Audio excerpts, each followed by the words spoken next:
Blandings, short stories by P.G. Wodehouse, adapted for radio by Richard Usborne.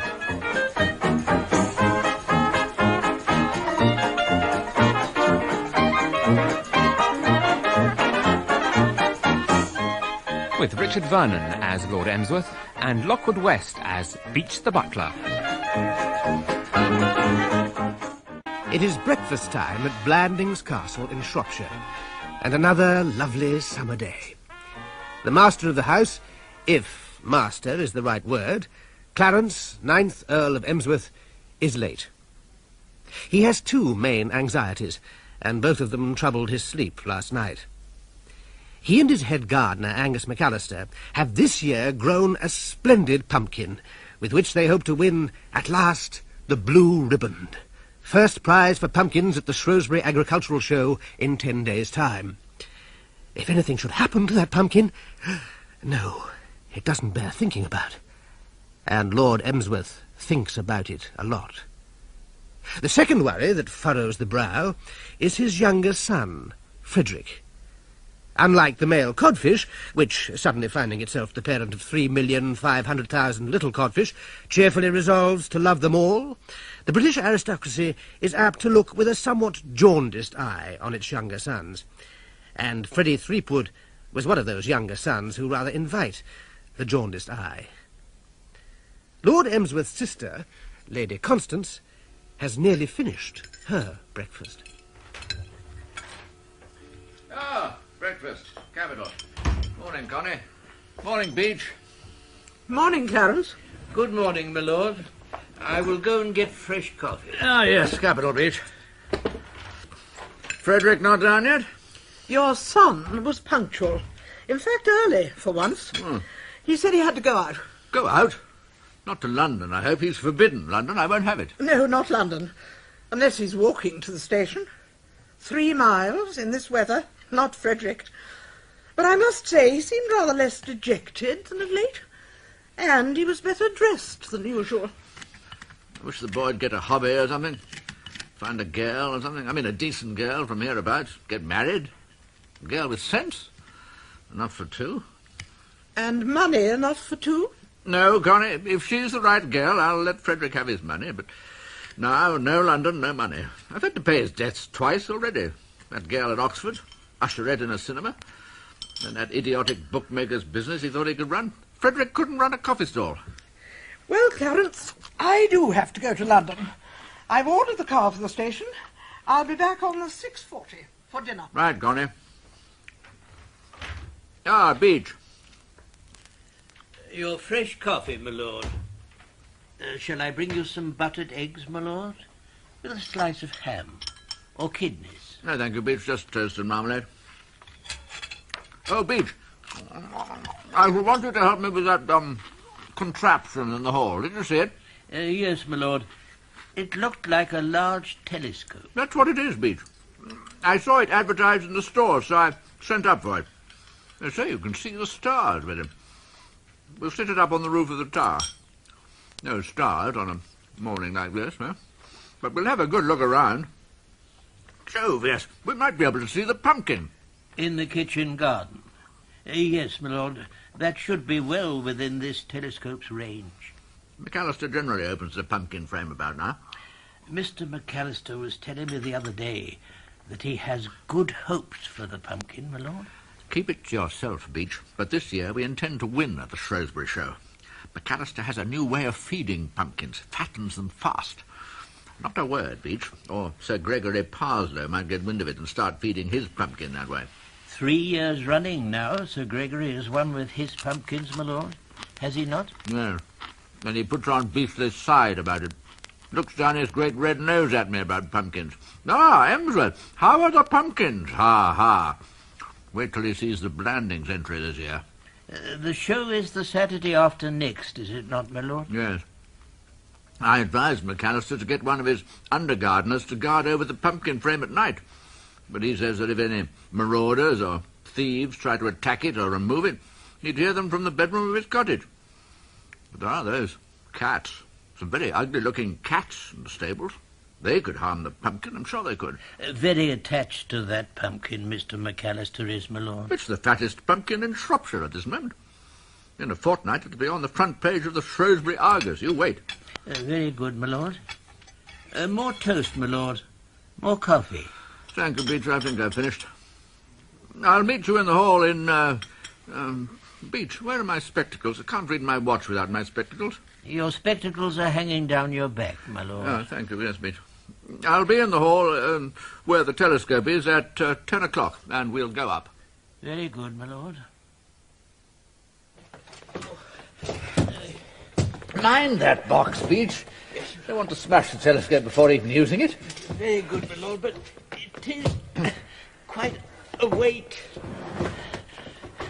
Perhaps we should have taken off its legs and mount and carried them up separately. Stop fussing, Beach. Now, lift it gently. Gently. Yes, my lord. Nearly there.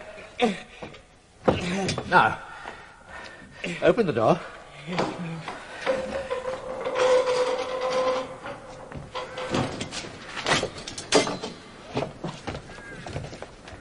There, the roof. Perfect place for a telescope. Set it up there, Beach. Yes, my lord. Beach, would you bring my hat up? It's on your head, my lord. Oh, yes. Now, come along, Beach. Move the leg of that tripod slightly. That's it. Now, I'll screw the telescope down to the level of my eye. Now, let's see what it shows. My lord. Beach, I can't see a damn thing. It's a fraud. I'll get the stores to send and fetch it back. Absolutely black. My lord, you've left the cap on the telescope at the far end. Bless my soul, Beach. All right. Take it off, will you? Thank you, Beach. Yes. Now I can see things. I do see I can adjust the focus with this screw thing here. Capital. And I can swing it up. I might see a bird, you know, or down and sideways, right and left. Oh, sorry, Beach. Now, where's the kitchen garden? There it is. Bless my soul, there's McAllister himself. He hasn't opened the pumpkin frame yet. Here, you have a look, Beach. Oh, thank you, my lord. Yes, I can see Mr. McAllister. With that beard and whiskers, he's easily recognizable. My turn now, Beach. And I can see a cow. That's the one we call Prudence. A good milker, Prudence. Ah, the water meadows beyond the lake, near the wood. Beach. My lord? Beach, I can see a man in white trousers near the wood. Wonder who that'd be. And a girl coming round by the path. Beach. My lord? It's young Frederick, my son Frederick. What's he doing down at the water meadows? I could not say, my lord. Beach, he's meeting that girl. He ran towards her. They've got their arms round each other. Beach, they're kissing. Beach. My lord? Beach, put the telescope away in its box. Yes, my lord. I'll have a word with young Frederick, getting mixed up with girls again. Secret meetings, all that silly business. I won't have it.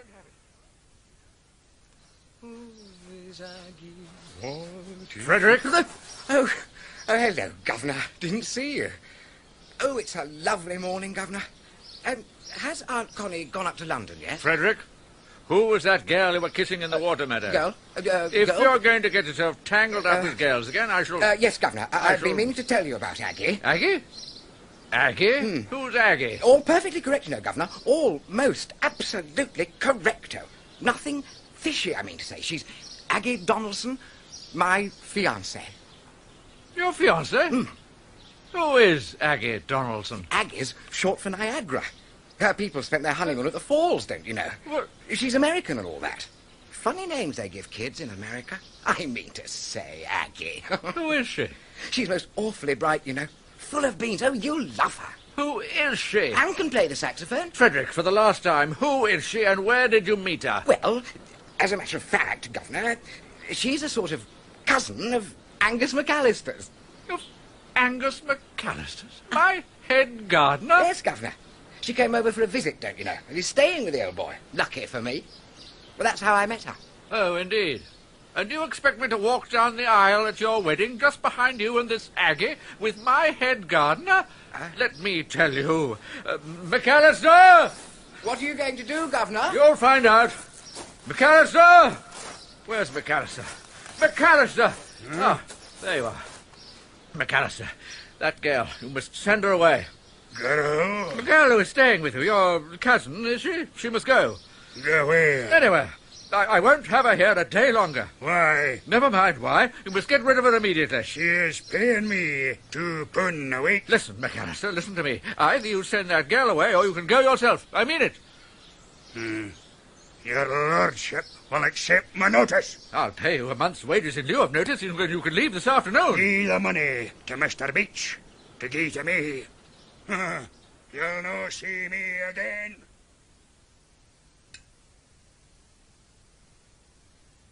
A little more coffee, your ladyship. Thank you, Beach. Morning, my lord. Morning, Clarence. Morning. Morning, Beach. Frederick not down yet? Just coffee, please, Beach. And would you get some brandy to put in it? Very good, my lord. You sound and look as though you haven't slept well again, Clarence. Sleep? All Frederick's fault. Him and his Aggie.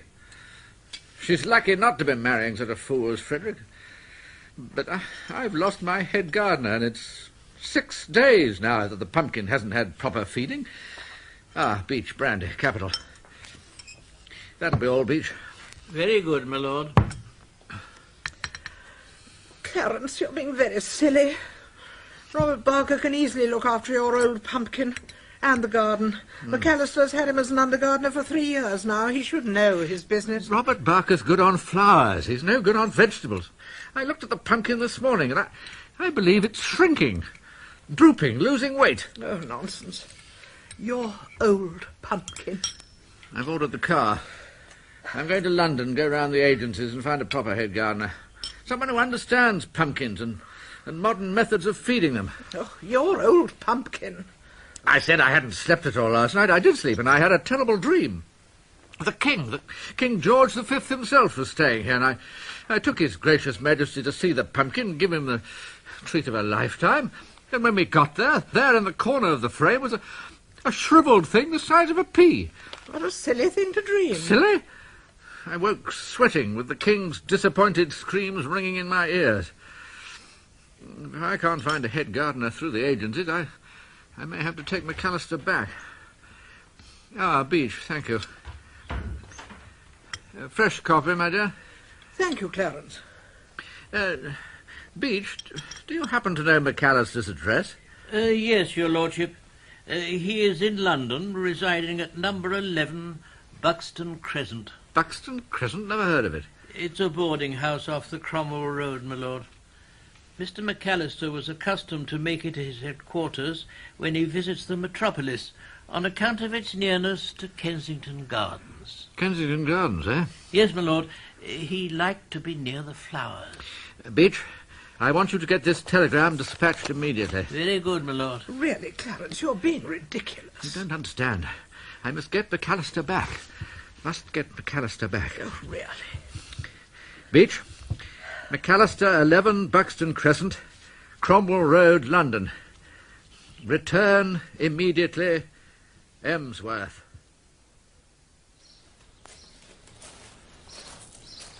A boy has just brought you this telegram, my lord. Good. What's he say? What's he say? Emsworth, Blandings Castle, Shropshire. I will not, McAllister. Then I must go to London, to the agents.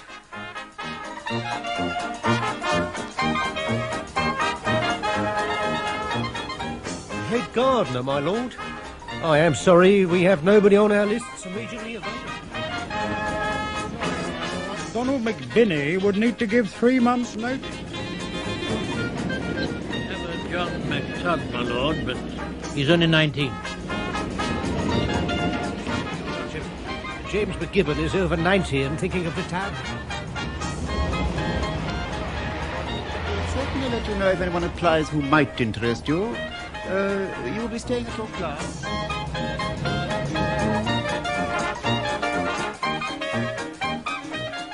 Afternoon, Jenkins. My lord? They're still serving lunch. Any messages for me in the pigeonhole? No messages, my lord. Ah, your lordship, this way. There's a table for one over there. Oh, splendid. I'll take your luncheon order. The members say the chef's steak and kidney pie is very good today. Must be a quick meal today, I'm afraid.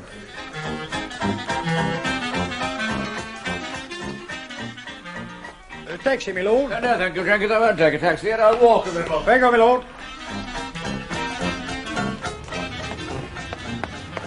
Oh, I say, I'm sorry, sir. I wasn't looking where I was going. That's all right. I say no.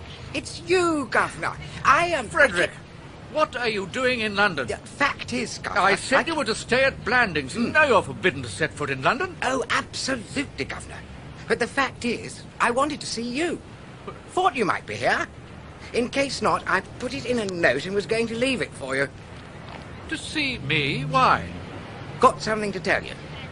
Bit of news. I trust it is of sufficient importance to justify your coming to London against my express wishes. Oh, yes. Yes. Not to put too fine a point on it, yes, it's dashed important. I say. Governor, are you in a fairly good form to stand a bit of a shock? Frederick, speak.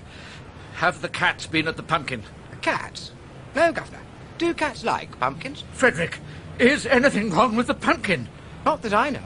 Then what do you mean by coming up to London and alarming me, scaring me out of my wits with your nonsense about giving me a shock? Look here, Governor. I think you'd better read this note after all.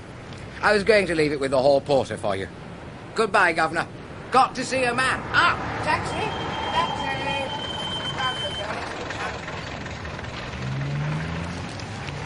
Extraordinary behaviour. Dear Governor, awfully sorry and all that, but couldn't hold out any longer. I popped up to London in the two-seater, and Aggie and I were spliced this morning. There looked like being a bit of a hitch at one time, but Aggie's governor, who has come over from America, managed to wangle it all right by getting a special license or something of that order. A most capable Johnny. He's coming to see you. He wants to have a good, long talk with you about the whole binge. Lush him up hospitably and all that, would you mind? Because he's a really sound egg, and you'll like him. Well, cheerio, your affectionate son, Freddie.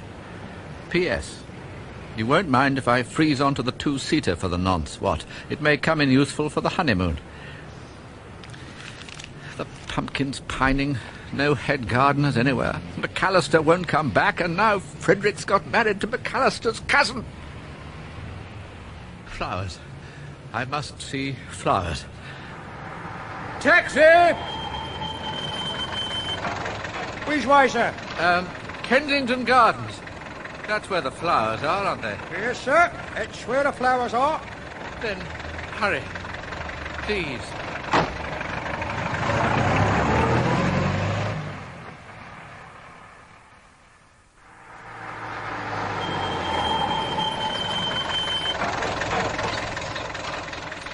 That's your best gate for the flower walk, sir.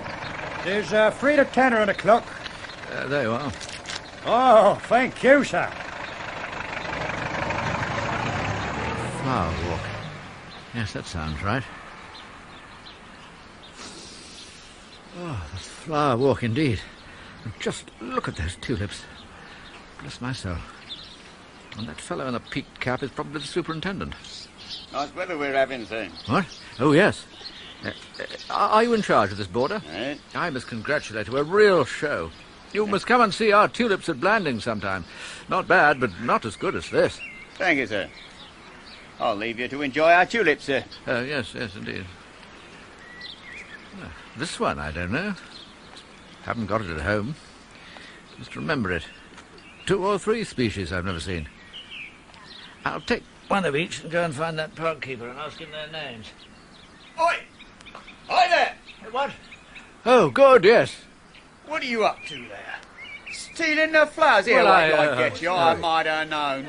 Just the sort of man who'd wait till I was out of sight and then start picking. Well, I was only... You're in trouble now, sir. Yes, I saw Yeah, it. it should be locked up. There's a policeman. Where? Oh, yeah, Constable. Yeah. Constable. Yes, all right, then. What's all this? He was picking the flowers. Now then. Red-handed, picking my tulips he was. Oh, was he?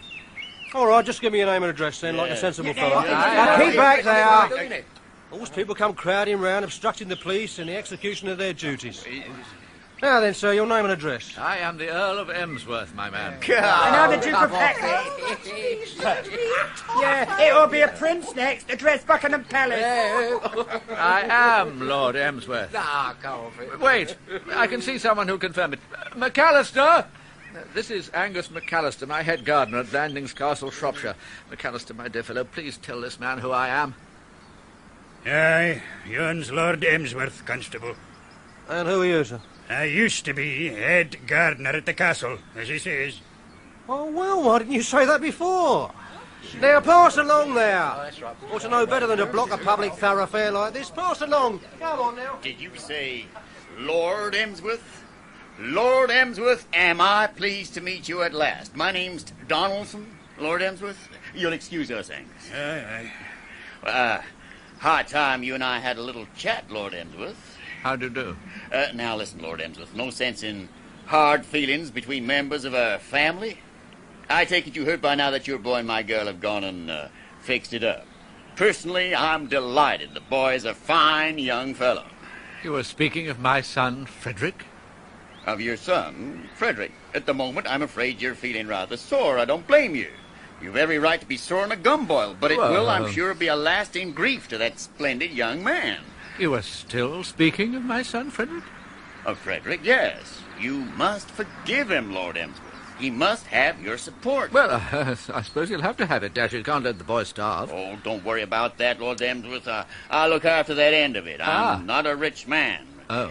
I doubt if all told I have as much as $10 million in the world. 10 million? Oh, maybe 11, but you must remember, Lord Emsworth, that conditions have been tough in the States these last 3 or 4 years.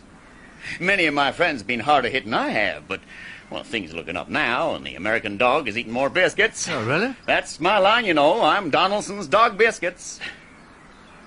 Donaldson's Dog Biscuits? You heard of him? No. Well, that's who I am, and I'm in a position to offer your son, Frederick, my daughter Agnes Frederick, now a steady and possibly lucrative career. With your consent, I shall send him to our Long Island plant to learn the business, and then... You mean he'll be earning his living? 3,000 miles from England, married to your daughter, $10 or $11 million? My son, Frederick? Well, he seems full of keenness, but, in my opinion, in order to give his best and push the Donaldson Dog Biscuits as it should be pushed, he must feel that he has his father's moral support. Well, Well, now think about it a moment, Lord Emsworth. In the meantime, I must talk to Angus McAllister. Yes. Moral support, of course. $10 or $11 million? Aggie? Dog biscuits? Frederick right the other side of the Atlantic and married? Yes, Mr. Donaldson, most decidedly. Frederick shall have my moral support. They sail on Wednesday. Capital. Early in the morning? Splendid. I may give him a friendly message from you, a forgiving, fatherly message? Certainly. Inform Frederick and Aggie that they have my best wishes. I hope Frederick will work hard and tell him not to hurry home. Thank you, Lord Emsworth. You heard that, Angus? Aye, I heard it. Isn't that splendid news? I must be the first to tell him. Goodbye.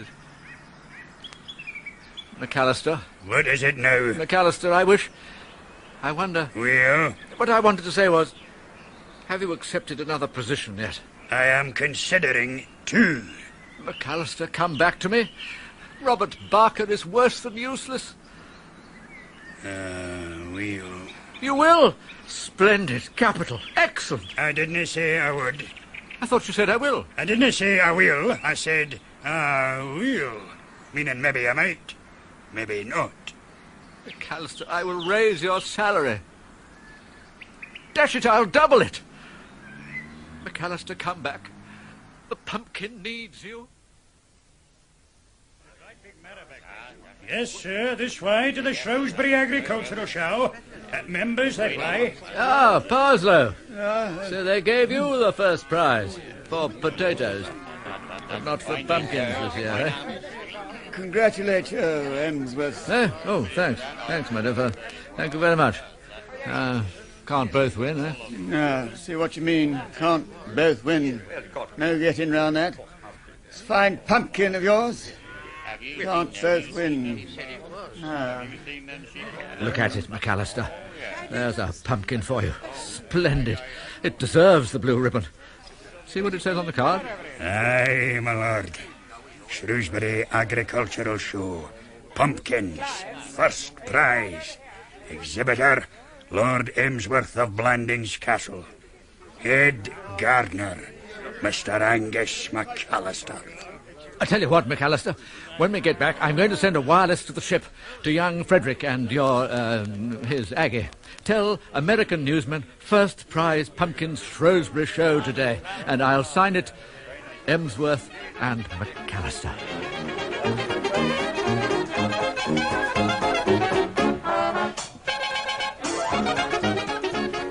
In that episode of Blandings, The Custody of the Pumpkin, Lord Emsworth was Richard Vernon, Beach was Lockwood West, and Lady Constance, Margot Boyd.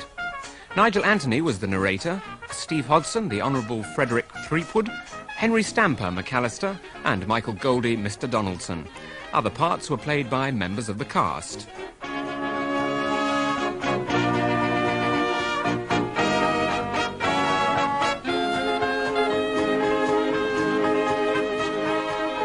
The Custody of the Pumpkin by P.G. Wodehouse was adapted for radio by Richard Usborne and produced by Bobby J.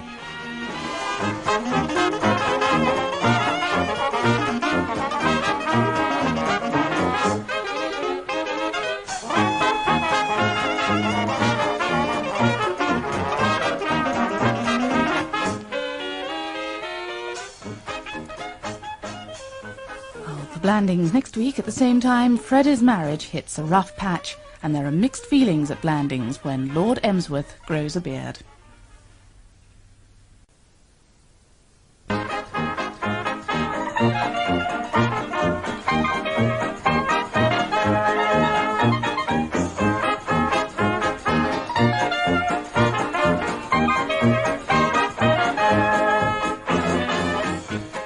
Blandings, short stories by P.G. Wodehouse, adapted for radio by Richard Usborne.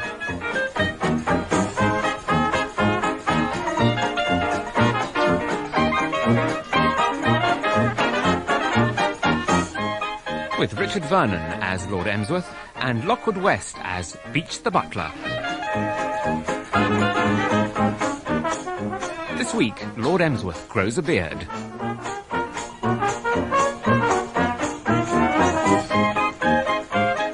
Clarence, 9th Earl of Emsworth of Blandings Castle, Shropshire, is in a state of shock. What the medical profession call the heebie-jeebies. He thought he had seen the last of his second son, Frederick, for years anyway. Frederick had met an American girl, and before his father had even met her, married her. Lord Emsworth had thought despairingly that this was another of the scrapes that he would eventually have to bail his son out of.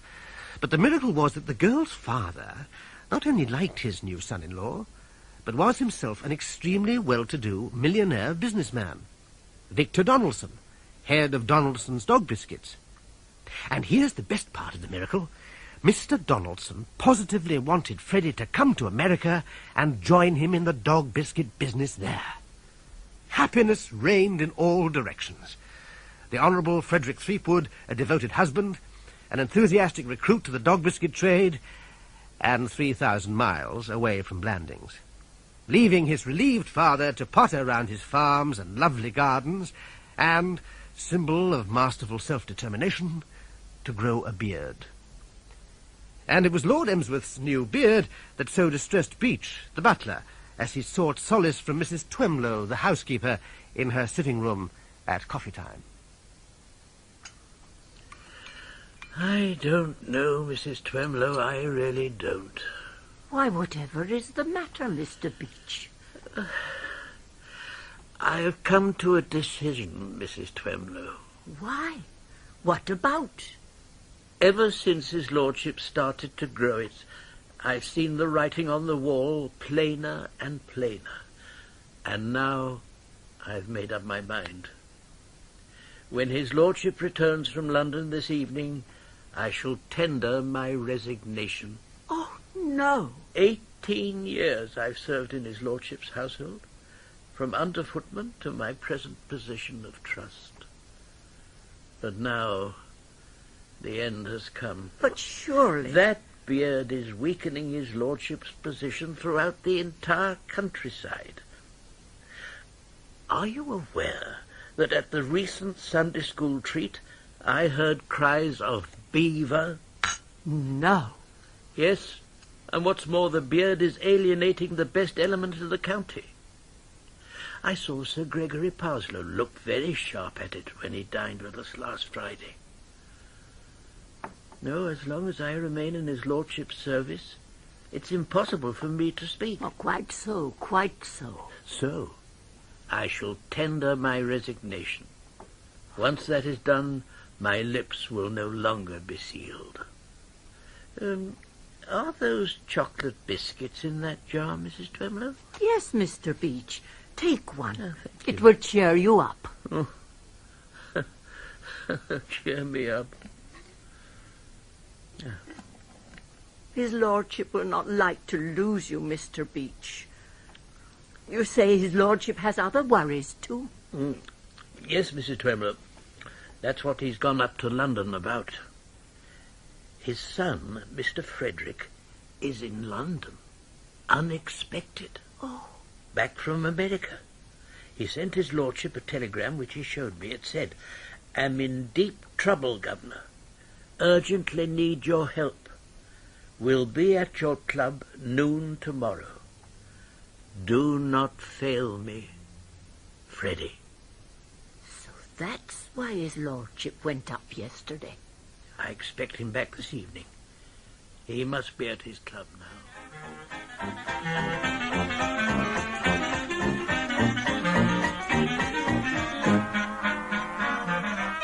Good morning, my lord. Morning, Jenkins. Any messages for me? Oh, no, my lord. I'm expecting my son here in a few minutes. Will you have him shown into the smoking room? Very good, my lord. Wonder what trouble the boy's got himself into now. Well, we shall soon know. Hello, Governor. Frederick! They told me you'd just come in here. What brings you back to England? I say, Governor, since when the foliage? The what? The beard. I hardly recognised you. Never mind my beard. Well, I don't, if you don't. I say, it was dash good of you, Governor, to come bounding up to town so promptly. I came because your telegram said you were in trouble. British. Very British. What trouble? It surely can't be money again. Oh, no, not money. If it had been money, I could have applied to good old Pop-in-law. He's an ace. He thinks the world of me. Indeed. I met Mr. Donaldson only once, but he struck me as a man of sound judgment. That's what I say. He thinks I'm a wonder. No, it's not money. It's Aggie. My wife, you know. Well? She's left me. Left you? Absolutely flat. Buzzed off. And the note pinned to the pincushion. The fault was, I suppose, yours? In a way, yes, but... What precisely occurred? Well, it was like this, Governor. You know how keen I have always been on the movies, going to every picture I could manage and so forth. Well, one night as I was lying awake, I suddenly got the idea of a scenario of my own. Scenario? And dash good it was, too. It was about a poor man who had an accident, and the coos at the hospital said an operation was the only thing that could save his life. But they wouldn't operate without $500 down in advance. And he hadn't got $500. So his wife got hold of a millionaire. What is all this drivel? Drivel, Governor? I'm only telling you my scenario. I've no wish to hear it. What I am anxious to learn from you in as few words as possible is the reason for the breach between you and your wife. Well, I'm telling you. It all started with this scenario. Oh, not that again. When I'd written it, I naturally wanted to sell it to somebody. And just about then, Pauline Petite came east and took a house in Great Neck. And a pal of mine introduced me to her. And who is Pauline Petite? Good heavens, Governor. Don't tell me you've never heard of Pauline Petite. The movie star. Didn't you see Passion's Slave? I did not. Nor Silk and Fett? Never. Nor Purple Passion, nor Bonds of Gold, nor Seduction? Great Scott, Governor, you haven't lived. What about this woman? Well, a pal introduced me to her, you see. And I started to pave the way to getting her interested in this scenario of mine. Because if she liked it, of course, it meant everything. Well, this involved me seeing a good deal of her, you understand. And one night, Jane York happened to come upon us having a bite together at an inn. Good God. Oh, it was all perfectly respectable, Governor. Purely a business relationship. But the trouble was that I had kept the thing from Aggie because I wanted to surprise her. I wanted to be able to come to her with the scenario and tell her I wasn't such a fool as I looked. Any woman capable of believing that. And most unfortunately, I had said that I had to go to Chicago that night on business. So, what with one thing and another... Well, she's in London now, with Jane York, at the Savoy. I followed her to London, but she won't let me come near her, damn it. Who is Jane York? Oh, a pill, Governor. One of the worst. A Jebusite and a Malachite. If it hadn't been for her, I believe I could have fixed the thing. But she got hold of Aggie and whisked her away and poisoned her mind. This woman, Governor, has got a brother in the background, and she wanted Aggie to marry this brother. My belief is she is trying to induce Aggie to pop over to Paris, get a divorce from me, so as to give this blighted brother a look in, dash him. So, now, Governor, is the time for action. Now is the moment to rally round as never before. I rely on you. What on earth do you expect me to do? Why, go to her and plead with her. They do it in the movies. I've seen thousands of pictures where the white-haired old father... I am not white-haired. Slightly brindled. But the answer is no. You have made your bed and you must stew in it. Eh? I mean, you must stew in your own juice. You mean you won't go and plead? No. You mean yes? I mean no. Not plead? I refuse to allow myself to be drawn into this matter. You won't? I will not. Oh, come, Governor, be a sport. Her suite's number 67. Have a pop at it. No. Very well. Then I may as well tell you, Governor, that my life is as good as all over. I am a spent egg. If Aggie goes to Paris and gets that divorce, I shall retire to some quiet spot, and there pass the few remaining years of my existence a blighted wreck. Goodbye, Governor. Goodbye. Honk, honk. Retire to a quiet spot, he said. A blighted wreck, he said. What if the quiet spot is Blandings Castle? No, that must be prevented at all costs. I will go and see this Aggie of his. Suite 67, Frederick said. Yes. That's what I will do.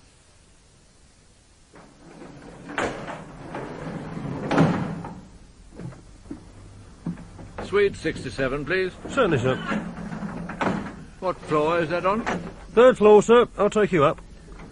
Thank you.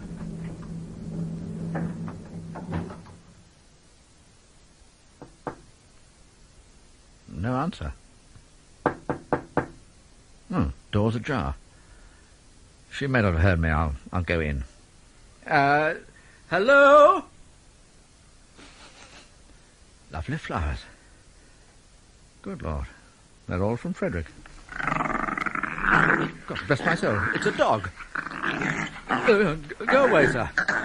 Go away. Well, all right, sir, I'll go away. Bless my soul, it's a bedroom. I thought it was a passage. Still, there's a door between me and that wretched Pekingese. Who's there? Good Lord. Just my luck. First time I call on my daughter-in-law, she's having a bath. Pray do not be alarmed, my dear. Who are you? What are you doing in my bedroom? There's no cause for alarm, my dear. Hands up, whoever you are. Who are you? Are you my daughter-in-law? Don't point that gun at me. Can't you control this dog? I'm Jane York. I'm nobody's daughter-in-law. Who's there? What's upsetting little cheerful? It's a man. I know it's a man. He spoke to me. Who is he?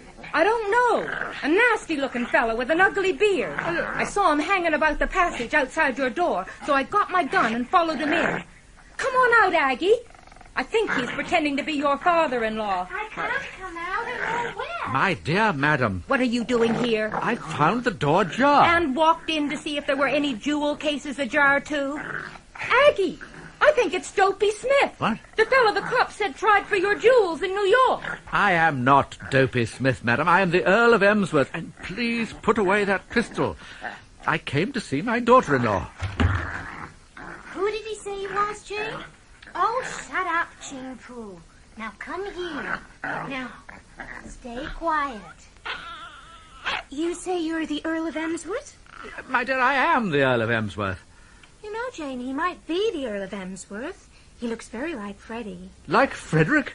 No, no. Jiminy Christmas. Don't you see, Aggie? See what? Why, it is Freddie disguised, trying to get at you that way. Just the sort of movie stunt he would think up. Take those whiskers off, Vandeleur. We know you. Well, if you won't take 'em off, I will. Don't do that. The whiskers seem to be real. Unless he sticks it with especially strong fish glue or something. I'd better try again. Madam. No, Jane, it isn't Freddie. I know Freddie. Then he's a crook after all. Step into that cupboard, George, while I phone for the hotel detective and the police. I will not step into cupboards. I insist on my daughter-in-law hearing me. I don't know who this woman is, my dear. I told you, my name's Jane York.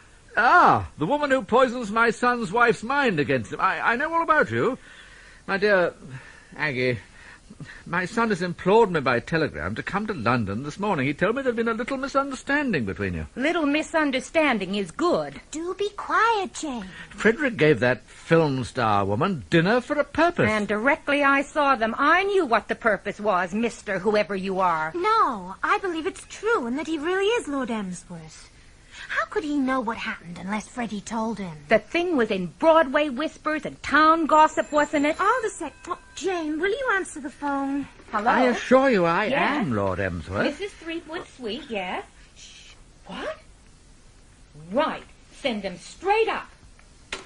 You're out of luck, Mr. Whoever you are. Lord Emsworth has just arrived and on his way up now. What? Do you mind if I take a chair, my dear?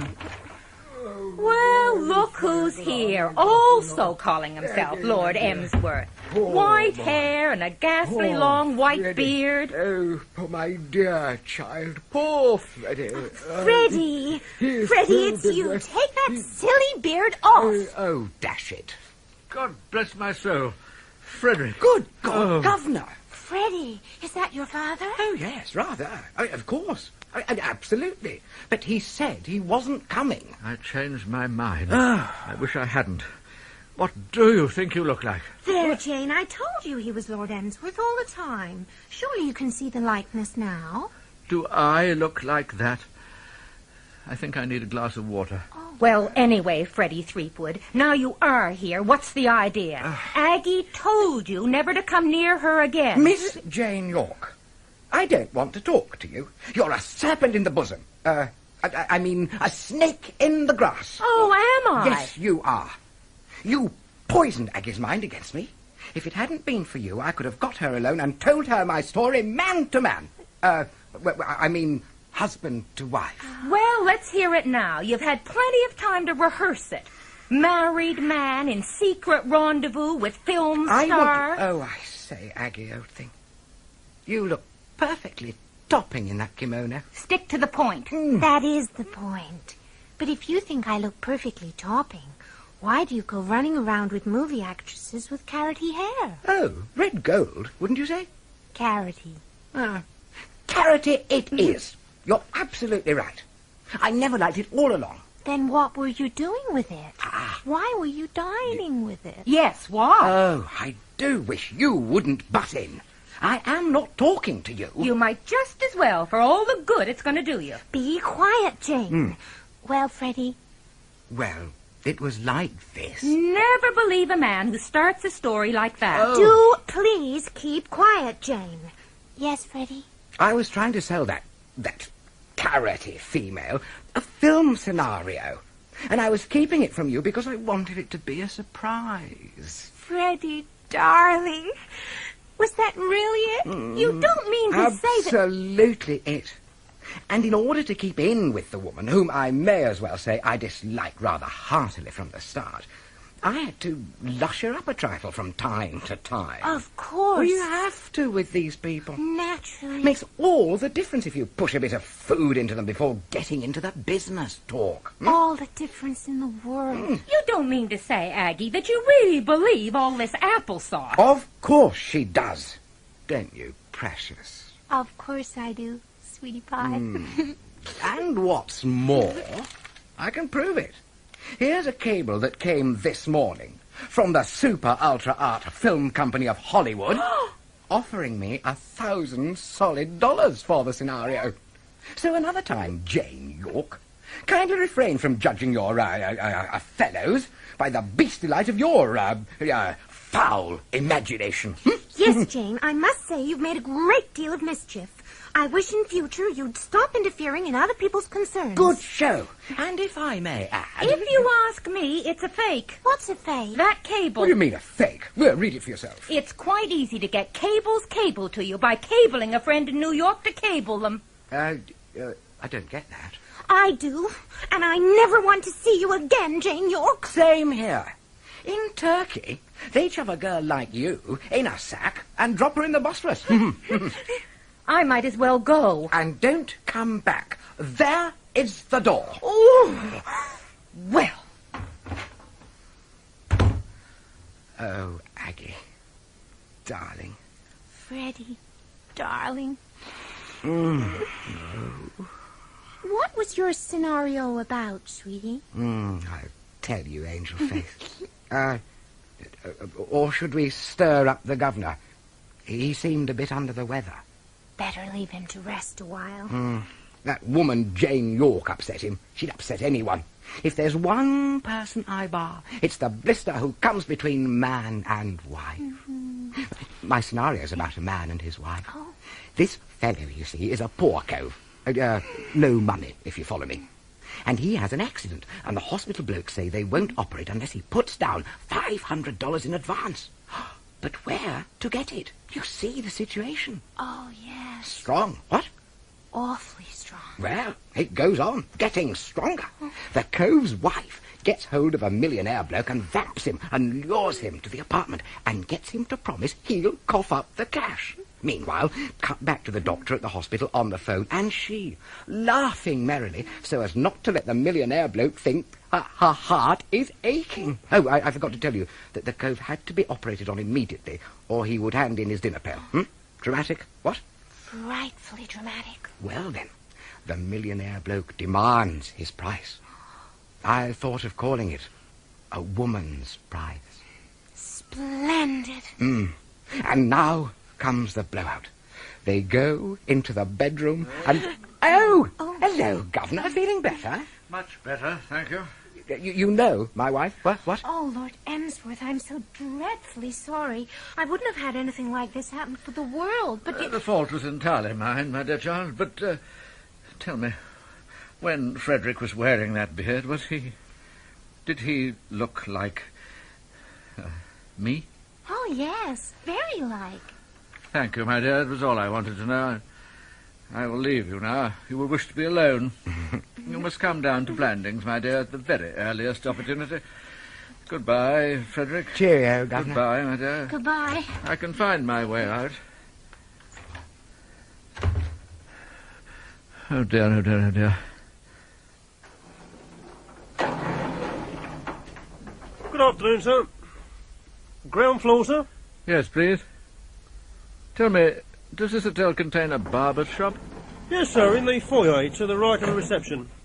It was a haircut you were wanting, sir? No. A shave. And as quickly as possible.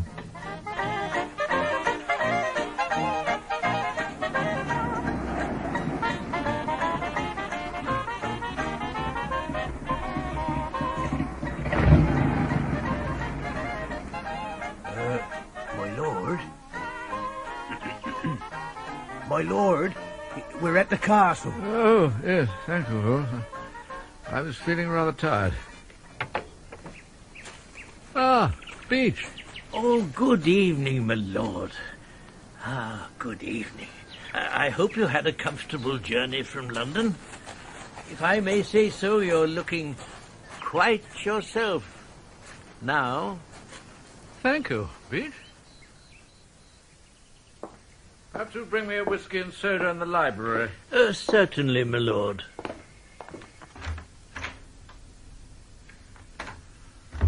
What a day, what a day.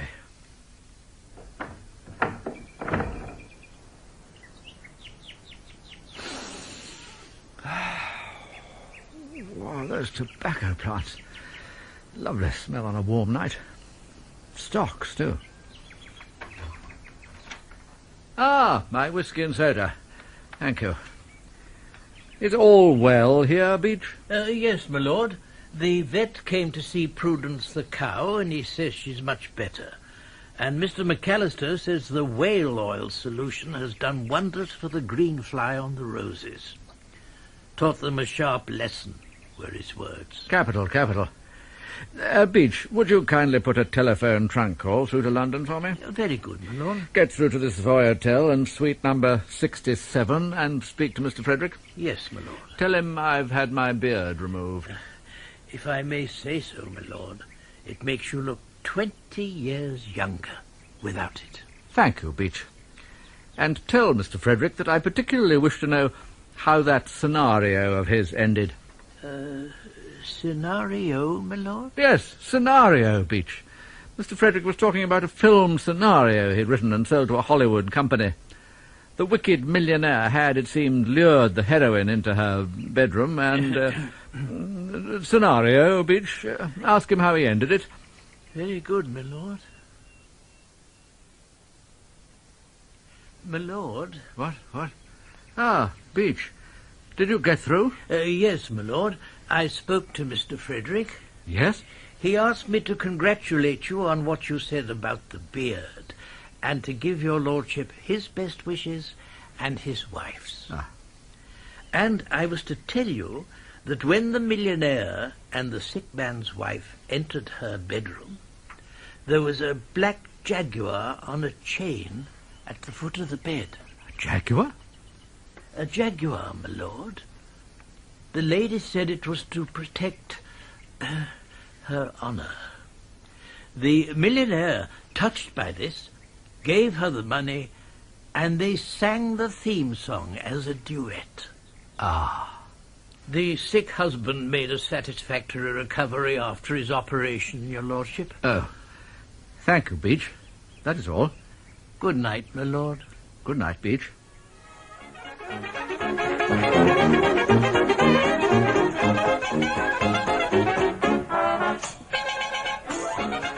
In that episode of Blandings, Lord Emsworth Grows a Beard, Lord Emsworth was Richard Vernon and Beach, Lockwood West.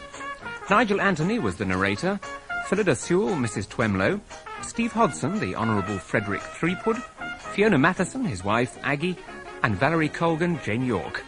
Other parts were played by members of the cast.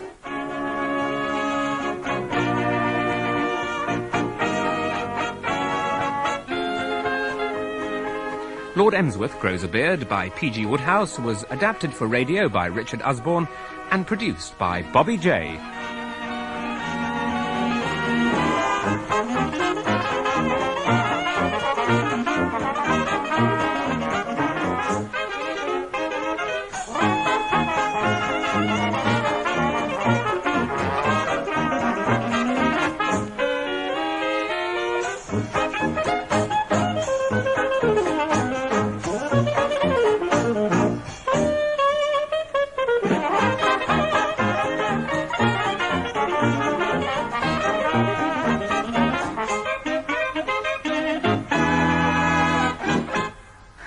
Second chance to hear that episode of Blandings on Monday at 6:30. But next week the spotlight falls on the Empress of Blandings, not an aristocratic relative, but Lord Emsworth's prize pig. She goes on hunger strike when her favourite pigman is detained by the law after a little overindulgence at the Goat and Feathers. But with the Agricultural Show only 10 days away, a miracle is needed if she's to retain her title in the fat pigs class. Pig Hooey by P.G. Wodehouse is our Blandings story next Saturday.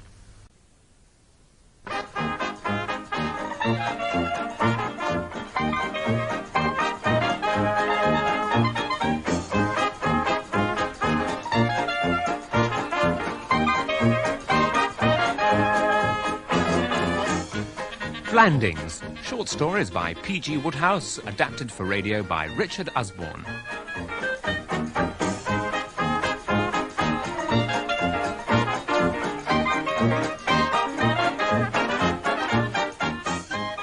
With Richard Vernon as Lord Emsworth, Lockwood West as Beach the Butler, and Margot Boyd as Lady Constance.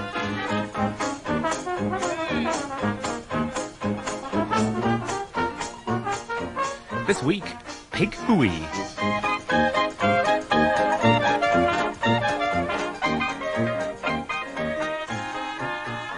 The quiet village of Blandings Parlour, in the lee of the great castle, became the scene of turmoil and violence yesterday evening, when George Cyril Wellbeloved, Lord Emsworth's pre-eminent pigman, was arrested by his friend, Police Constable Albert Evans, in the Goat and Feathers public house, for being drunk and disorderly. George Cyril Wellbeloved spent the rest of the night in the lock-up cell at the police station, and today faces the majesty of a magistrate's court. George Cyril Wellbeloved is not looking or feeling his best.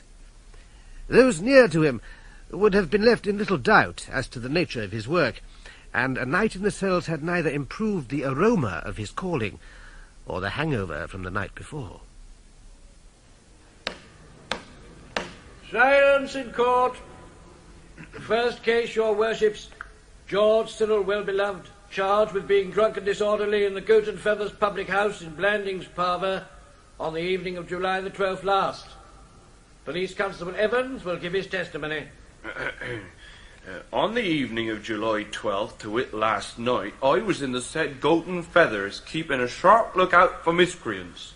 George Cyril Wellbeloved, aged 27, pigman to the Earl of Emsworth at Blandings Castle.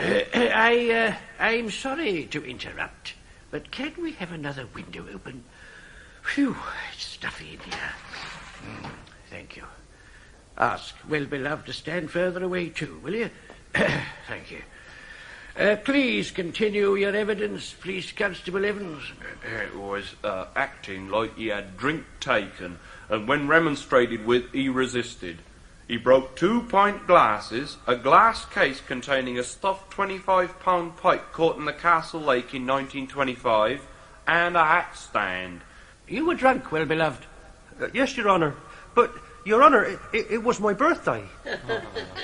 Oh, your birthday, was it? Well, I see on the charge sheet that you gave your date of birth in December. It is now July, nor would a birthday be acceptable in law as an excuse. The law must take its course. Phew, are all the windows open? 14 days in prison without the option of a fine. Phew, take the prisoner away. Oh, that's better. 2 weeks? His lordship's pigs won't like this. You say, Lord Emsworth, that this fine pig hasn't touched her food for 48 hours? I can't understand. But dash it, Smithers, you call yourself a veterinary surgeon. The finest pig I've ever owned, Empress of Blandings. Last year's prize winner in the fat pigs class at the Shropshire Agricultural Show, and entered to win again in 10 days' time. She's always fed well, never missed a day of her wolf-layman diet. Why is she off her food now? What does your pigman say, Lord Emsworth? My pigman's in prison, silly arse. George Cyril Wellbeloved. Drunk and disorderly, 14 days without the option. Simmons, who's doing his job till he comes out, he can't get the Empress to come to her trough. I can't, and now you can't. No, you'll just have to wait. She certainly looks fit enough, and in good health. But if she's not feeding, you'll just have to wait. Let's go in and see if my pig book say anything about hunger strikes. Good day to you. Chapter after chapter about feeding. Not a word about not feeding. Beach. Yes, my milk. Why does Lady Constance insist on my drinking this stuff every morning? She thinks you should put on weight, my lord. Me put on weight? With my prize pig losing weight every minute? And I have to put it on?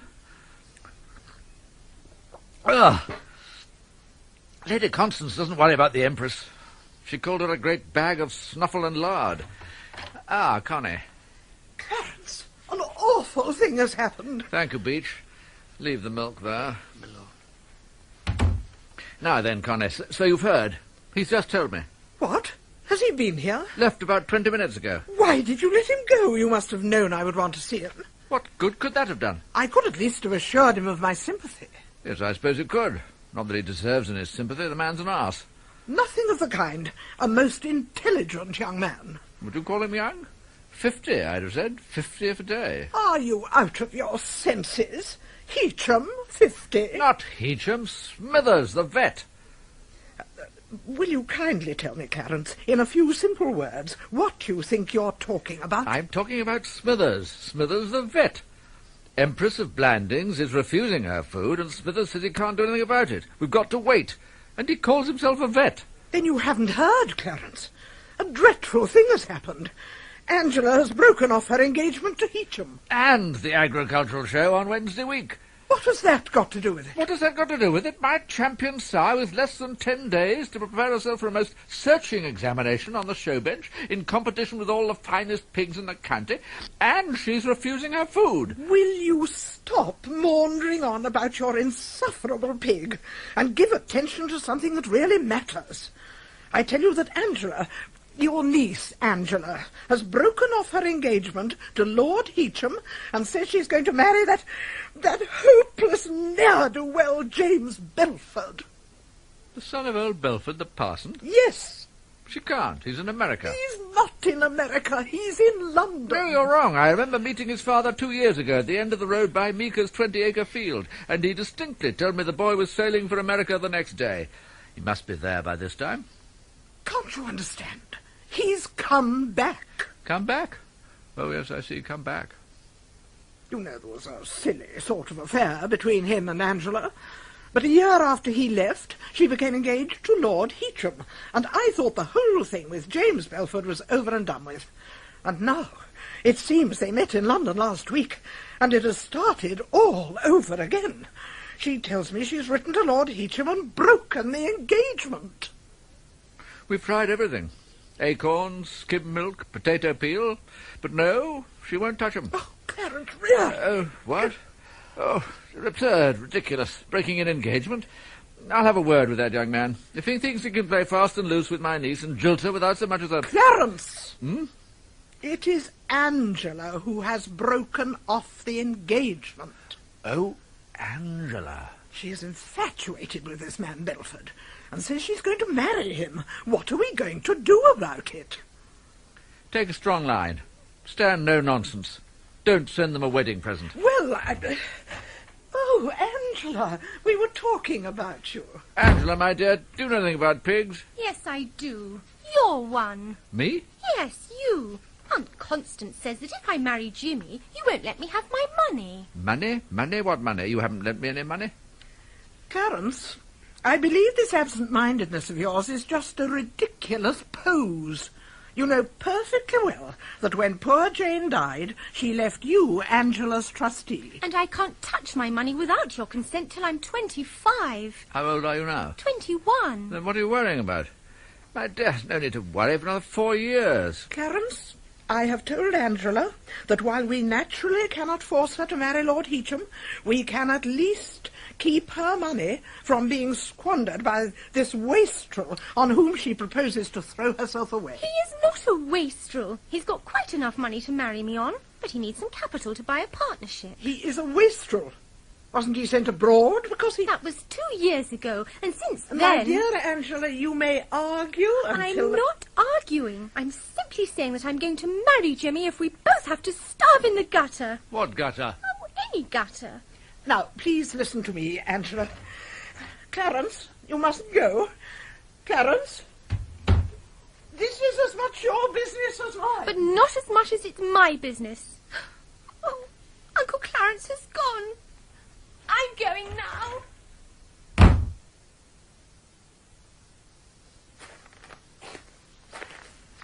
Hello, old girl. Still off your feed? We worry about you. We do, honestly. What can we give you?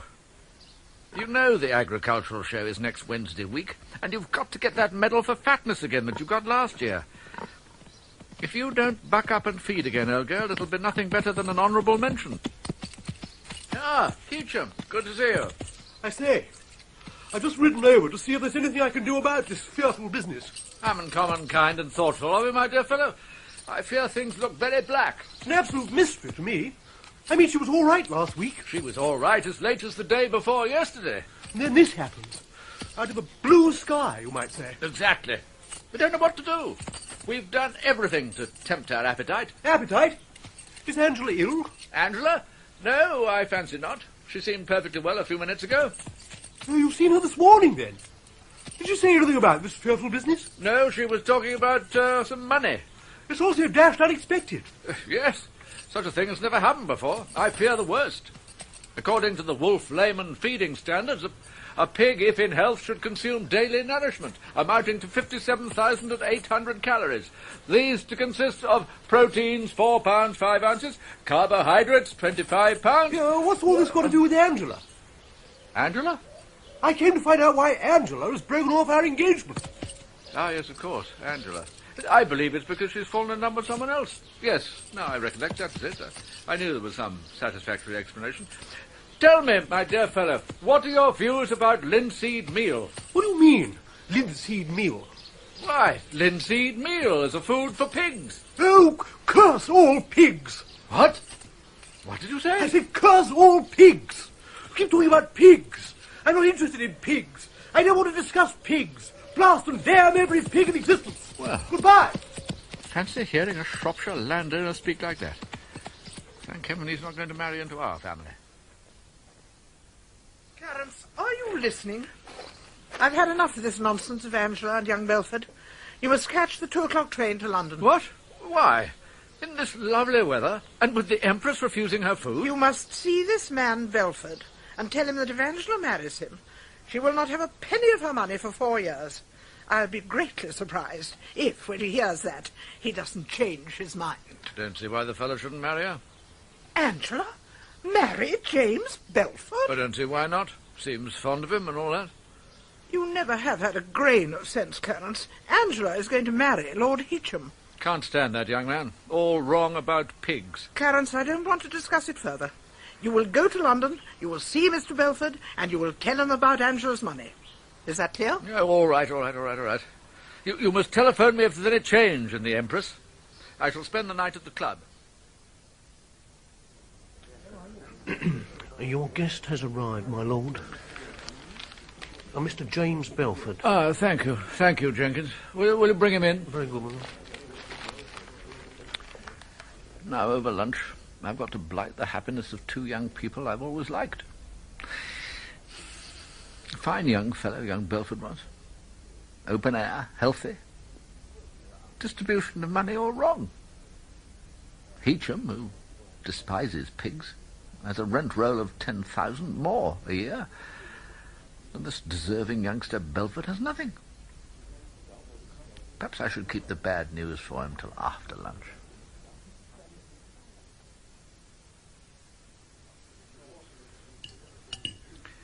A little more of this claret, my dear fellow. Thank you, sir. Allow me, my lord. The gardens at Blandings are looking their best at this time of year. My head gardener, Angus McAllister, is all wrong about lilies and hollyhocks, but there is no denying he understands about roses. The rose garden... I remember that rose garden well, sir. It was there that Angela and I used to meet on summer mornings. Yes. This spring, both McAllister and I adopted a very strong policy with the slugs and plant lice, with the result that in June the rose garden became a mass of flowering damasks and Bourbon queens. Properly to appreciate roses, you want to see them as a setting for a girl like Angela, with her fair hair gleaming against the green leaves. No doubt. I'm glad you like my rose garden. Of course, we have the natural advantage of loamy soil, rich in plant food and humus, but loamy soil is not enough. You must have manure, a liberal mulch of stable manure on the beds in autumn. Angela tells me you have forbidden our marriage. Well, now that you mention it, I believe some informal decision of that nature was arrived at. You see, my dear fellow, my sister Constance feels very strongly... I see. I suppose she thinks I'm a sort of prodigal. No, my dear fellow, she never said that. Wastrel was the word she used. Well, perhaps I was a bit that way when I started in business. That was before I went to America. But you can take it from me that when you find yourself on a farm in Nebraska, employed by a patriarch who drinks applejack with every meal and between meals, who has strong views about hard work and a good vocabulary, you soon develop a certain liveliness. Are you employed on a farm? I was employed on a farm. Pigs? Pigs, yes, among other things. Then perhaps, my dear fellow, you can give me some advice. For the last 2 days, my prize sow, Empress of Blandings, has declined all nourishment, and the agricultural show is next Wednesday week. I am distracted with anxiety. What does your pig man say about it? My pig man went to prison 2 days ago. You don't think that can have anything to do with it, do you? You think that may be the cause of the animal's lack of appetite? Certainly. I imagine she's missing him. She probably misses his afternoon call. His call? He must have had some special call that he used when he wanted her to come to her trough. One of the first things you learn on an American farm is hog calling. Hog calling? Pigs are temperamental. Omit to call them, and they'll starve rather than put on a nosebag. Call them right, and they'll follow you to the ends of the earth, their mouths watering. Fancy that. God bless my soul. Fact, I assure you. These calls vary in different parts of America. In Wisconsin, the words boig, boig, boig bring home, in both senses, the bacon. In Illinois, I believe they call burp, burp, burp, while in Iowa the phrase gus, gus, gus is preferred. In Minnesota, it's either piga, piga, piga, or oink, oink, oink.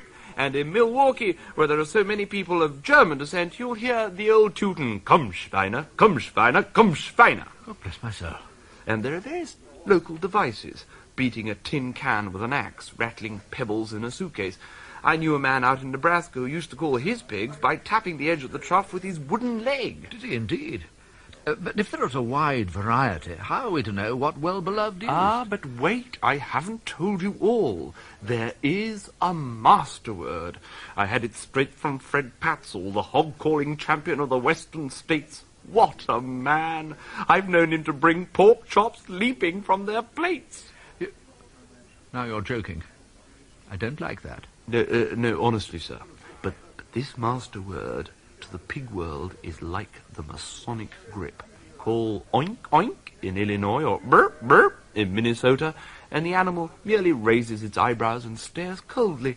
But go to either state, any state, and call pig hooey. Is that the master word of which you spoke? That's it. Pig hooey? Pig hooey? Not quite right. The first syllable should be short and staccato, the second long and rising into falsetto, high but true. Pig hooey! Try it. Make it strong. Pig hooey! More body to the who. Pig hooey. Must remember that. Pig hooey. God bless my soul, look at the time. I must say goodbye now, my dear fellow. Order yourself coffee and brandy and anything else you like. I must catch the 2:40 out of Paddington. Goodbye. Goodbye.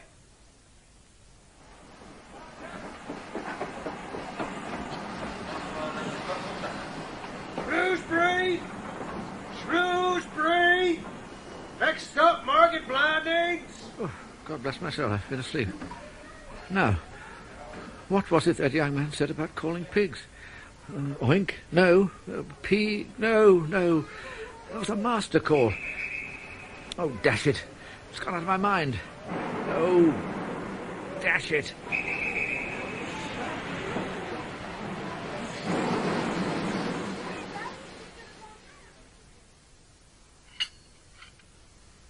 Thank you, Beach.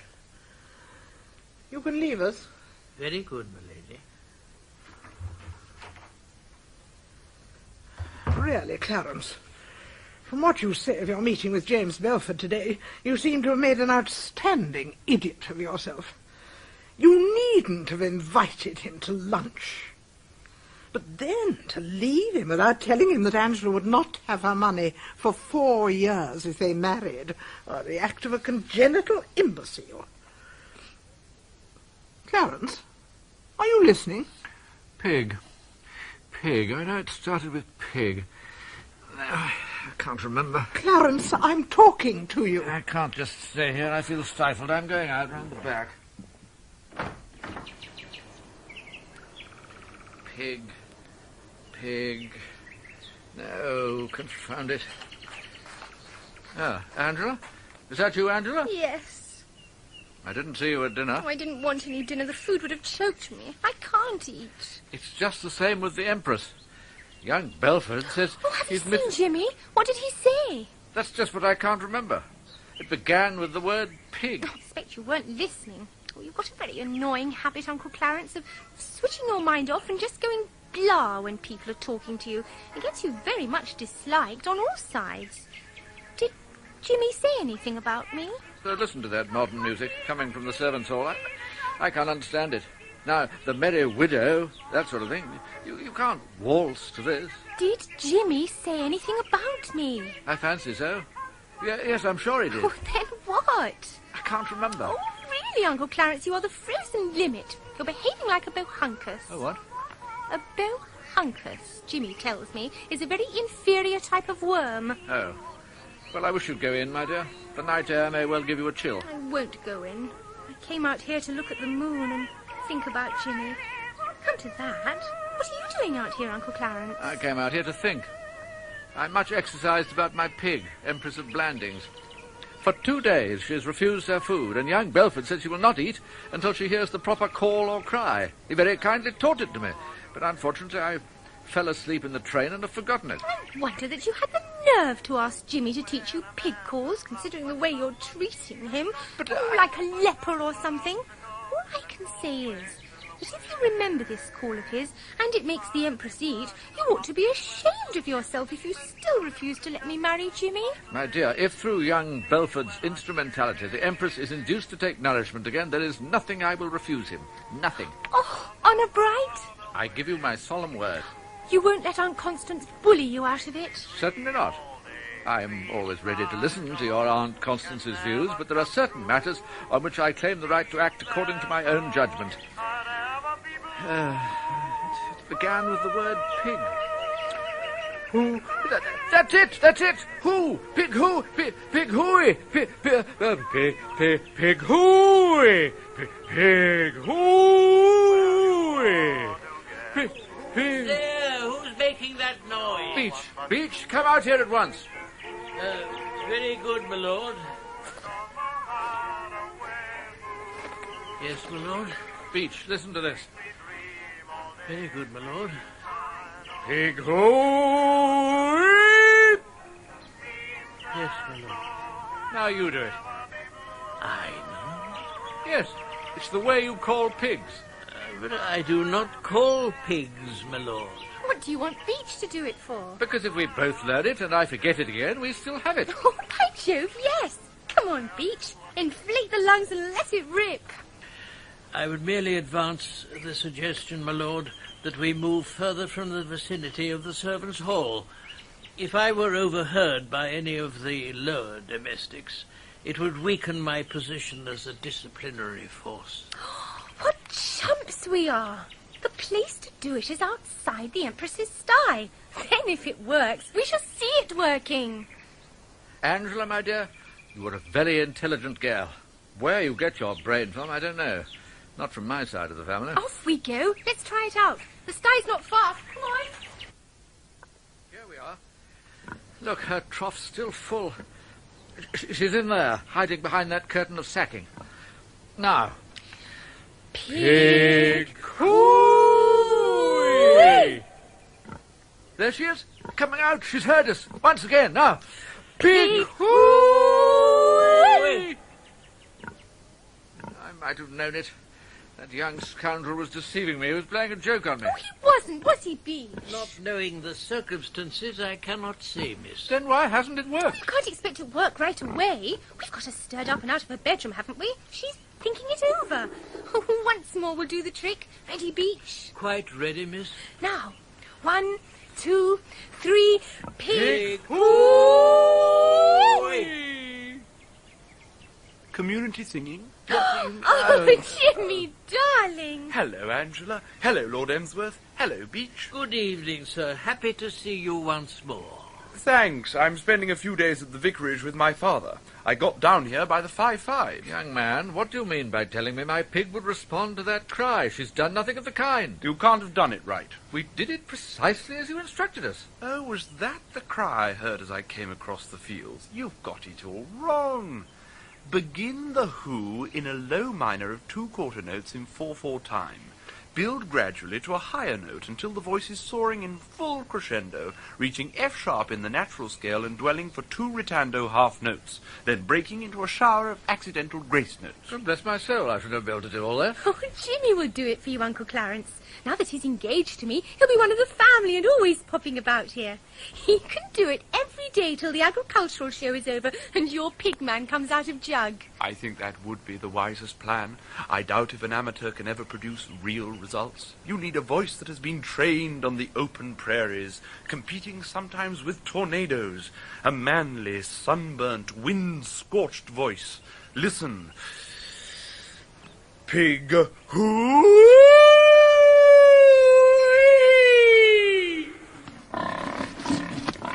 It's working. It's working. The Empress is feeding. Oh, Jimmy, my darling, my wonder man. Angela, old girl. Empress. Beach, it has worked. She's feeding again. Very good, my lord.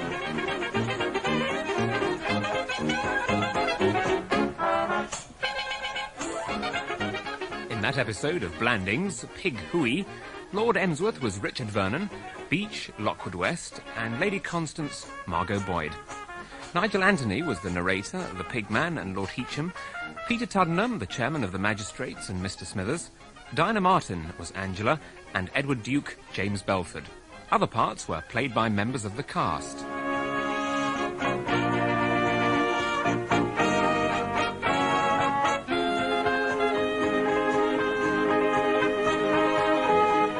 Pig Hooey by P.G. Wodehouse was adapted for radio by Richard Usborne and produced by Bobby J. You have another chance to hear that episode on Monday evening at 6:30. Next week at the same time, Freddie Threepwood has a smashing wheeze for getting his lovesick friend Rupert and his cousin Gertrude together at Blandings Castle. Lord Emsworth is, of course, the victim. In Company for Gertrude by P.G. Wodehouse, our next episode of Blandings.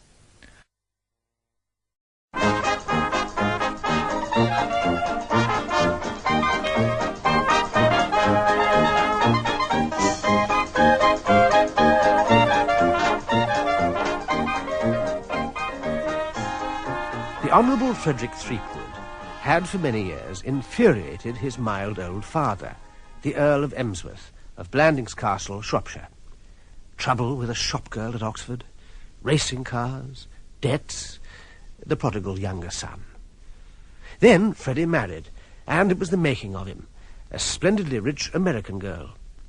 And he has now become vice president of her splendidly rich father's dog biscuit business over there. Donaldson's Dog Joy. Biscuits full of all essential vitamins for the perfect puppy, the dynamic dog. And now, for a short while, Freddie's over in London, working like a beaver for his father-in-law's interests, and determined to build up a British market.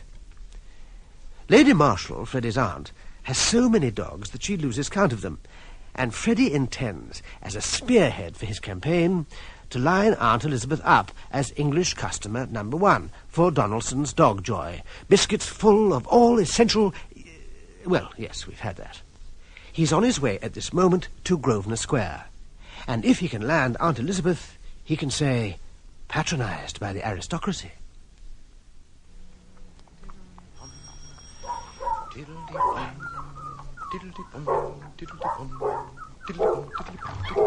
Ah, hello, Parker. Is her ladyship in? Good morning, sir. It's Mr. Frederick. We thought you were in America. Come in, Mr. Frederick. Bob, Bingo, Wilhelm, all off, ching ching, less noise. It's only her ladyship's nephew. Give me your hat and umbrella, Mr. Frederick. I'll go into the drawing room, shall I? Oh, shut up, you foul dogs! Talk about a frothing maelstrom of dumb chums. Still, that's why I'm here. Aunt Elizabeth! Freddie! This is a surprise. Shut up, you foul dogs. Shut up and lie down. All of them. Down, all of them. There. Now, Freddie, you've come back from America. I take that as read. Correct, Aunt Elizabeth. I have come to London to enlarge and put some life into the English end of my father-in-law's business. Did you meet Aggie's father, old Donaldson? Big tycoon in America, dog biscuits, Donaldson's dog joy. Millionaire several times over. Thinks the world of me. So now you're selling dog biscuits to the backward British. Is that it? Yes, Aunt Elizabeth, and that, apart from the love I have borne you since childhood. Stuff a sock in it, Freddie. You've come to convert me to your damned foreign biscuits. Well, thank you. My dogs do very well on Peterson's pup food, which is British. And I get it at bulk prices, delivered regularly to the back door from the stores. Now then. Aunt Elizabeth, Peterson's pup food. You're making a mistake. It's a fraud. It's lacking in 4 of the essential vitamins. No wonder your dogs bark at someone they've known for years. Nerves. No wonder they lie about on chairs and sofas. Feed these animals with Donaldson's Dog Joy for a fortnight and you'll mark the change. They'll be fine, upstanding, happy, with wet noses and all 4 feet on the ground. Fortnight's free trial. Freddie. Special price for members of my family. Bulk discounts, too. What quantity can I book you up for, Aunt Elizabeth? Freddie, you're making me tired. Please go away. Oh. Where's Gertrude? Perhaps I can talk sense into her about Donaldson's Dog Joy. Freddie, haven't you been down to Blandings since you got back? No. Well, Gertrude's there. We sent her there. She has been a very silly girl. She thinks she's in love with an impoverished... Oh, it's been such a nuisance and anxiety. So she's at Blandings. Your Aunt Constance is away, so Gertrude is acting hostess to your father. Yes, it comes back to me. My governor told me about her on the telephone. It's an old family custom. Whenever the young of the species make a floater, like falling in love with an impoverished, impossible young man, the words all my aunts use for any young man with an income of less than 10,000. What? She is shot off to Blandings to recover, bunged into the Bastille Blandings Castle in Shropshire. The governor's often complained about it, bitterly. And now it's Gertrude. And tidying the governor's desk. These girls, when in love, will go about doing good deeds. It gets them greatly disliked. Have you finished, Freddie? I'm sorry I can't ask you to lunch. You must go now. Oh, well, tinkety-tonk, Aunt Elizabeth, for the nonce. I shall press my suit. I will not take no for an answer. Oh, less of that, you neurotic dog. Ow! Your hat and umbrella, Mr. Frederick. That's enough. That's enough. Thank you, Parker. That's right, you foul dogs. Shut up. Pip, pip, Parker. Goodbye, sir.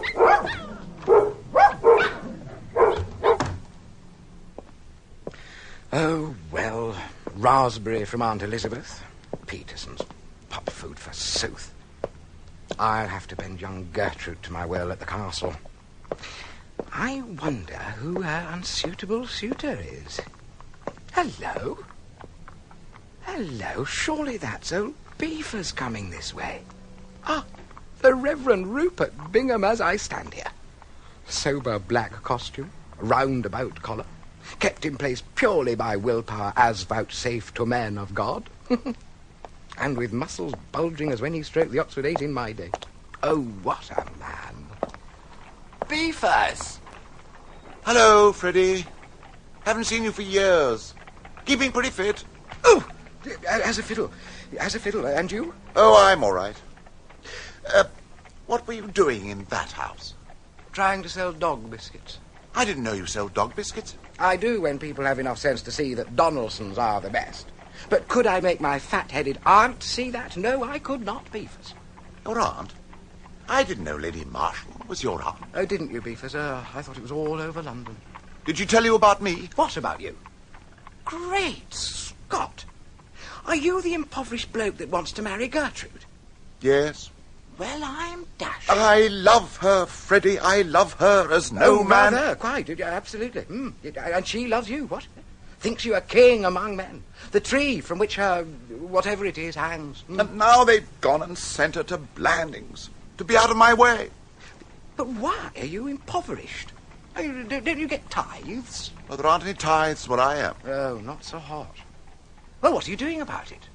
Well, I thought of calling on your aunt again and trying to melt her obduracy. No earthly good, Beefers, old man. If a woman won't buy Donaldson's Dog Joy, it means she has some mental kink, and it's no good trying to reason with her. Come on, let me think. Perhaps we could... No, we couldn't. No. If you... Oh, Lord, no. I've got it, Beefers. Listen, you're legging it straight down to Blandings this very afternoon. I've got the whole thing planned. You've not met my governor, have you? He's not seen you. I've not met Lord Emsworth, no. Why? And Aunt Constance is away? Yes. So the coast's clear. Freddie, what are you talking about? You will go to the castle as a friend of mine, not a parson, named... let's see, your suitcase will probably have R.B. marked on it. You'll be Rupert, Badham, and you'll take ordinary shirts and collars. But disguise, see? And black tie for evening. You're staying till I come down in a few days. I'll fix it with the governor, send him a telegram. My friend Rupert Badham, come down for some country air. But I don't see how...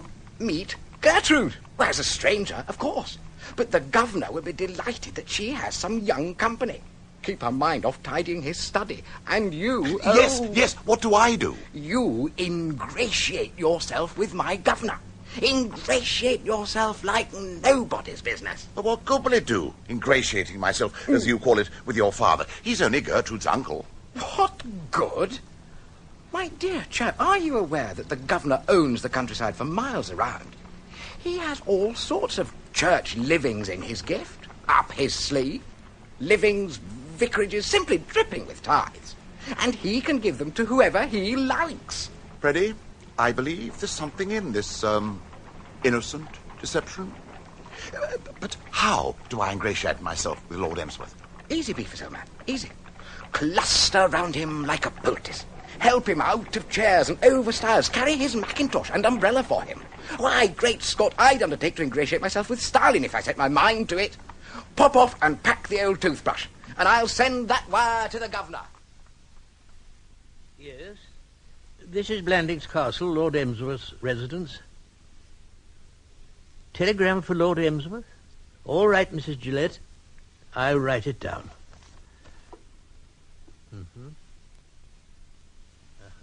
Yes. Thank you, Mrs. Gillette. I'll read that back to you. A great pal of mine, Rupert Badham, will arrive Market Blandings by 7:15 train. Please send Vools to meet. Please make Badham welcome at castle till I come. He will be good company for Gertrude. Signed, Freddie. Thank you, Mrs. Gillette. Well, I'll give this message to his lordship straight away. Goodbye, then.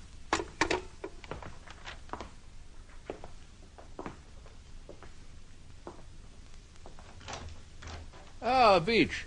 More coffee, thank you. Do you remember Well-Beloved, Beach? Well-Beloved, my pig man. Used to look after my pigs. Very acutely, my lord. My lord, I have a telegram. Excellent pig man, Well-Beloved, but drank too much at the Goat and Compasses. Got jugged for drunken disorderly that time. Yes, sir. This telegram has come I thought from Mr. Well-Beloved would want to find a change of air in some southern or eastern county. I gave him an excellent reference. When sober, he was a force in the piggery. Pigs liked him. Yes, sir, but this... Now I learn, instead of migrating to Sussex or Kent or Norfolk or somewhere, the fellow's actually gone just round the corner from here, in the village of Mashingham. He's gone as pigman to Sir Gregory Parslow at Matchingham Hall. What do you make of that, Beach? Perhaps higher wages, my lord. It's black treachery. Why, Parslow's been a friend of mine, dined here often, sat with me on the bench. If Sir Gregory ever calls here again, you and the footman are to throw him down the steps. I'll get even with him, Yes, my lord. I'm sorry, my lord. But this telegram just come over the telephone from the post office. Huh?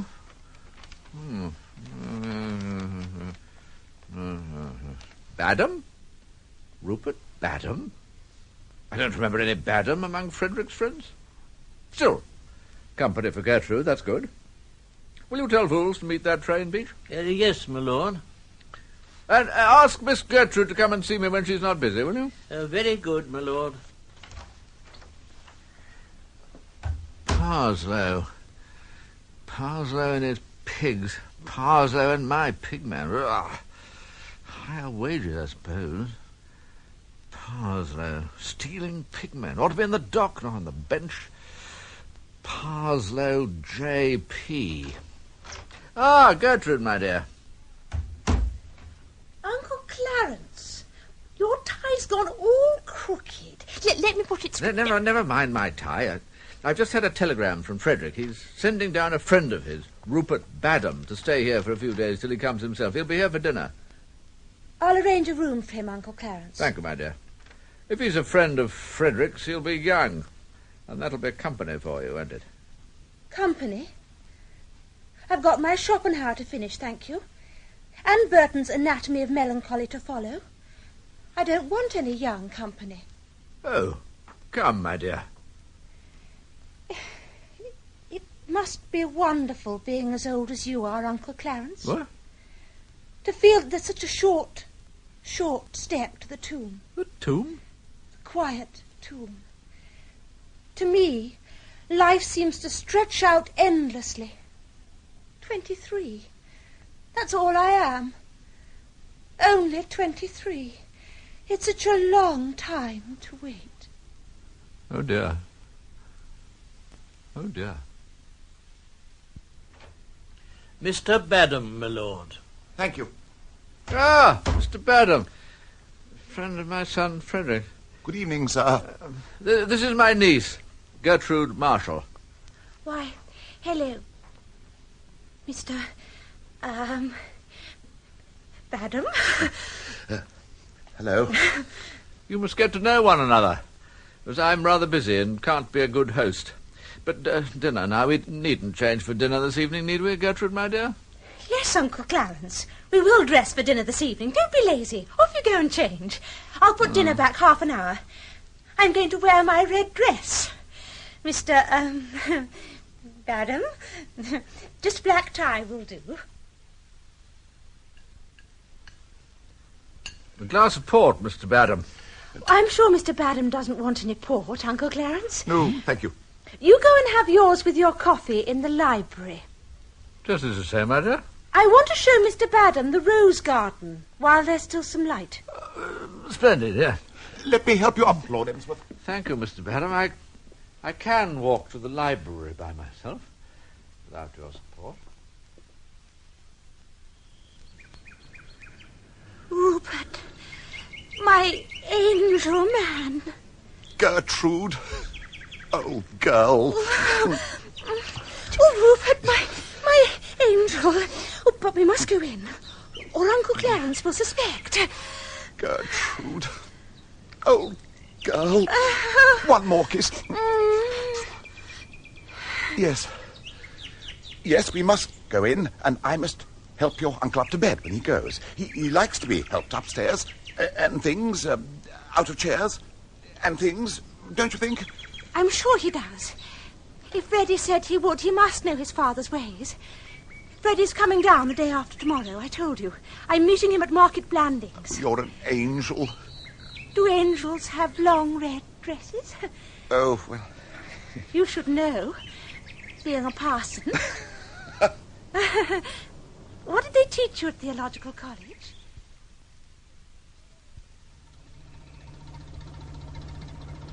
Yoo-hoo, Freddie! Oh, nice of you to come and meet me, young Gertrude. Hello, Freddie.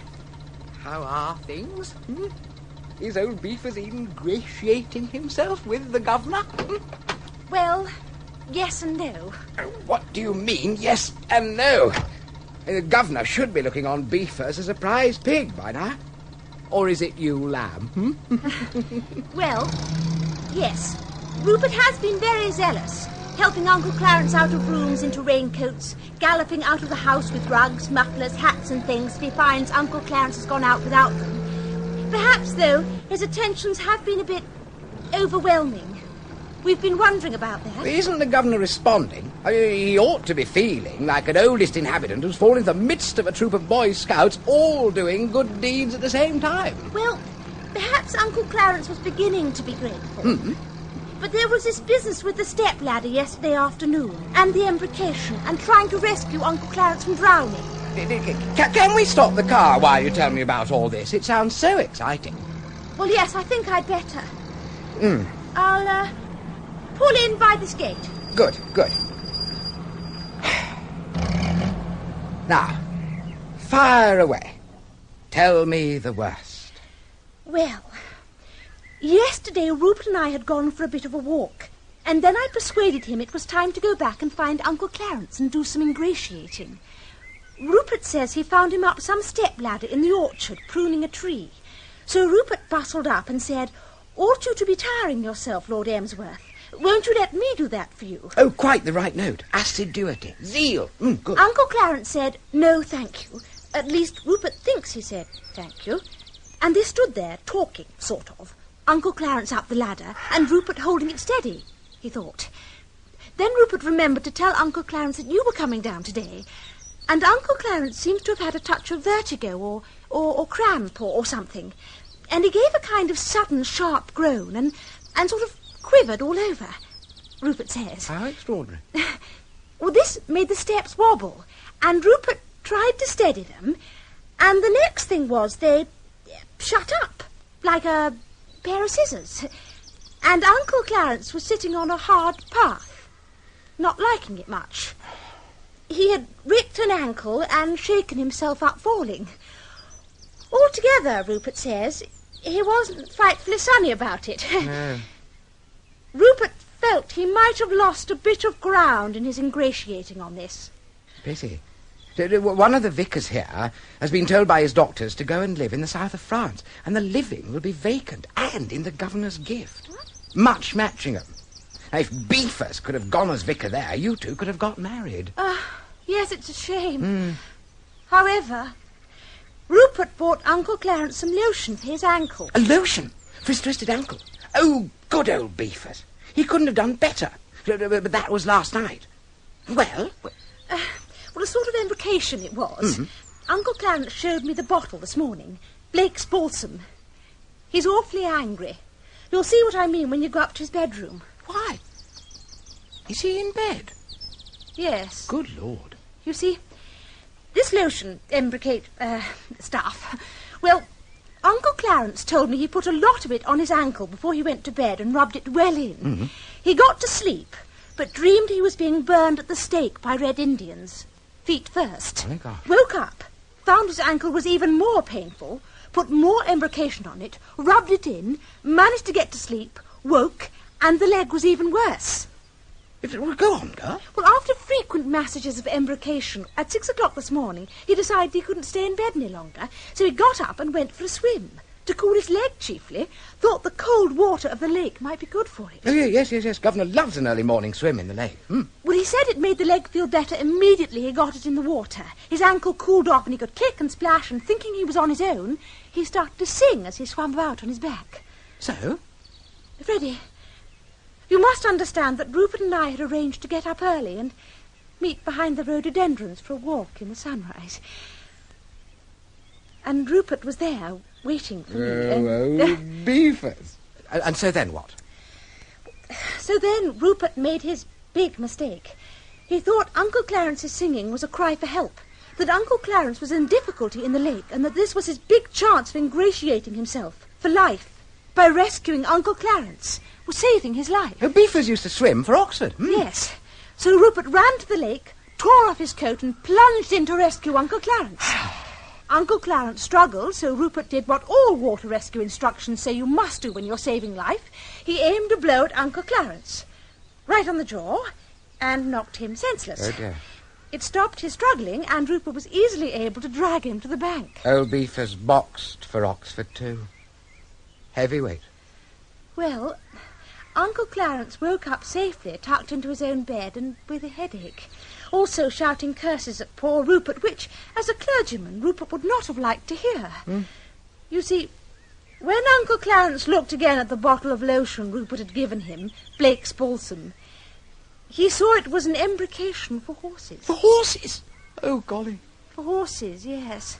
Uncle Clarence showed it to me, and it said, Blake's balsam, dilute with 3 parts water and apply directly for strains, sprains, etc., to muscles, ligaments, in fetlocks, withers, pastons and hocks. Oh, Lord. And it said in big letters at the bottom of the label, for use in stables only. Oh, gosh. Keep away from children. Drive on, Gertrude. This is not good news. I shall have to do what I can. Let me think. I'd better see the governor as soon as we get to the castle.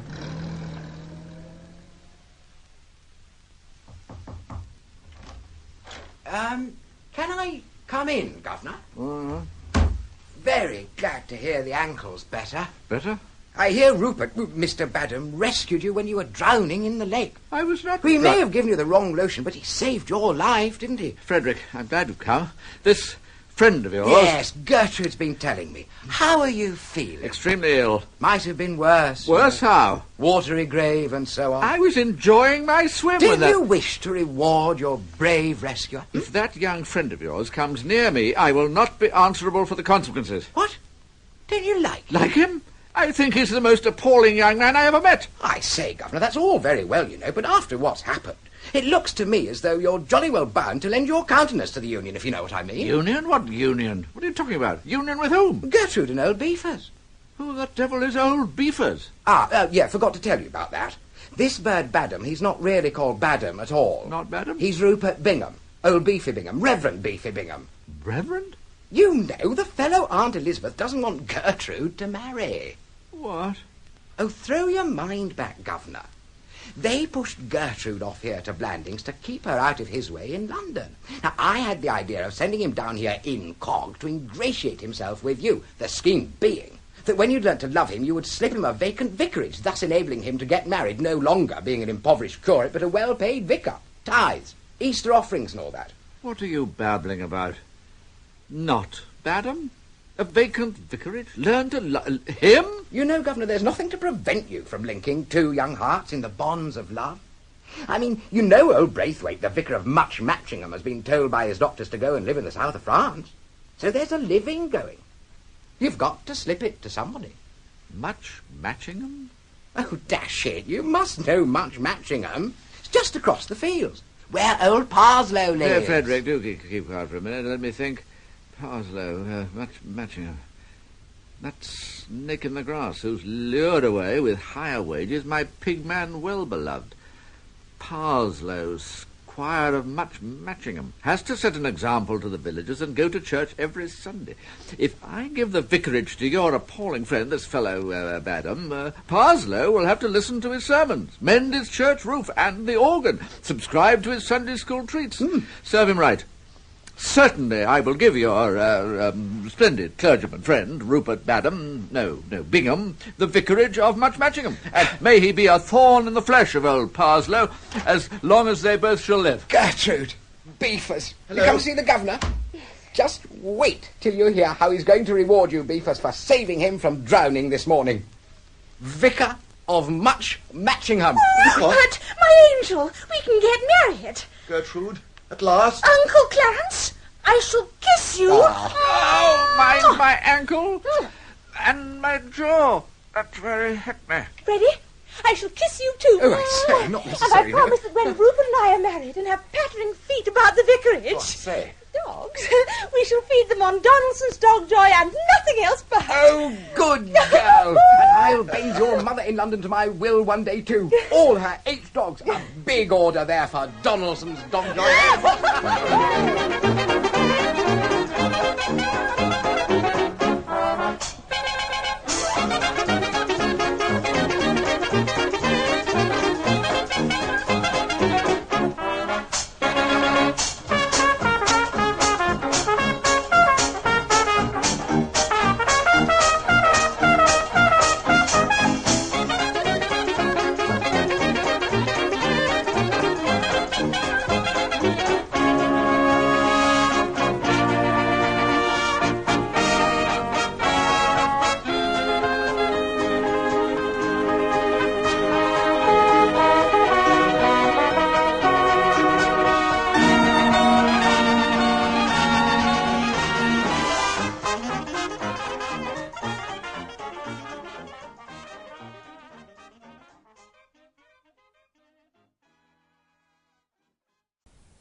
Blandings, short stories by P.G. Wodehouse, adapted for radio by Richard Usborne.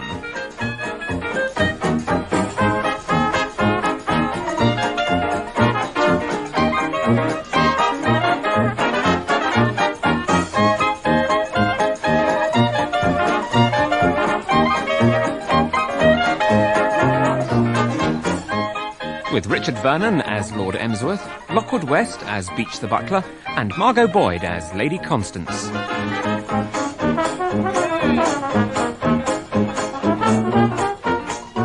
This week, Lord Emsworth and the Girlfriend.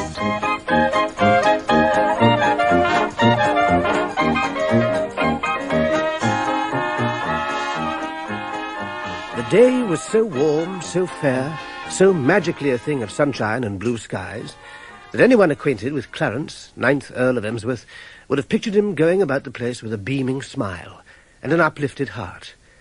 Instead of which, humped over the breakfast table, he was directing at a blameless kipper a look of such intense bitterness that the fish seemed to sizzle beneath it. His sister, Lady Constance, knew that look, and knew what was causing it. It was August Bank Holiday, and the grounds of Blandings Castle on that day became, in his lordship's opinion, a miniature inferno. This was the day when his park broke into a noisome rash of swings, roundabouts, marquees, toy balloons and paper bags, when a tidal wave of peasantry, and its squealing young, engulfed those haunts of immemorial peace. And the young included several charabanc loads of London children who had invaded the village for a week's so-called fresh air holiday. They would be adding their young Cockney voices to the inferno. And, in the cool of the evening, Lord Emsworth would be expected to make a speech. August Bank Holiday and the fate again. I think I shall go up to London. You will do no such thing, Clarence. I've made out a timesheet. At 11 o'clock you will go to the village and judge the cottage gardens. At 1 o'clock the vicar, the curate and the schoolmaster will be coming for luncheon. And at 2 o'clock you will dress yourself properly. Top hat, stiff collar, morning clothes. At 2:30 the fete opens in the park. At 4:30 you will take tea and look cheerful in the marquee. And after that you will watch the races. The egg and spoon race, the sack race, the bicycle race for choir boys whose voices have not broken by the 6th Sunday after Trinity, and one or two others. At 6:30 you will make your speech, saying how much you appreciate the village people enjoying themselves in your park. My park, yes, but my sheep and cows have to be hustled away to expose the place to the Blandings Parva school children's treat and their fathers and mothers. Last year, I remember Mrs. Rossiter, wife of Rossiter's Provisions, Groceries and Homemade Jams. What's wrong with Mrs. Rossiter?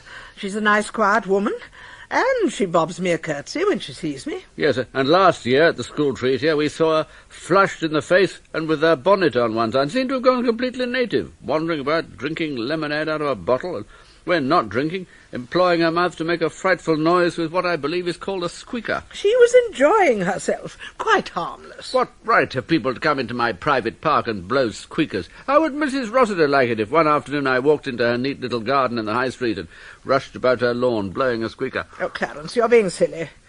Now, in your speech, you will say how glad we are to see them all in the park, and you will wish them well until next August Bank Holiday.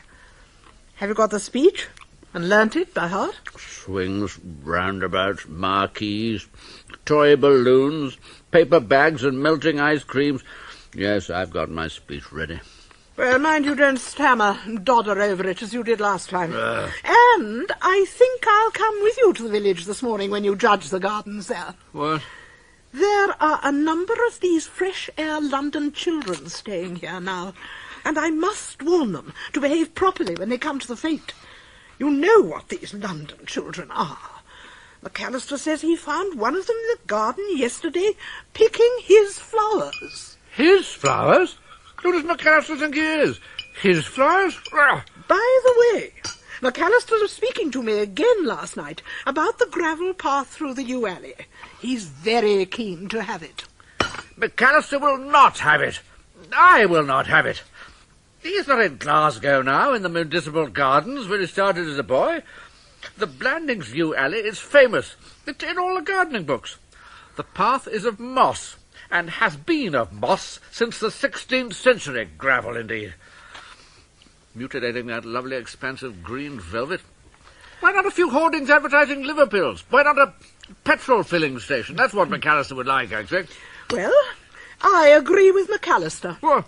If that yew alley path were gravel, we could walk on it in wet weather without ruining our shoes. I'm going out. If anyone touches that moss path... Well, now be ready at 11:15 at the latest for the cottage gardens in the village.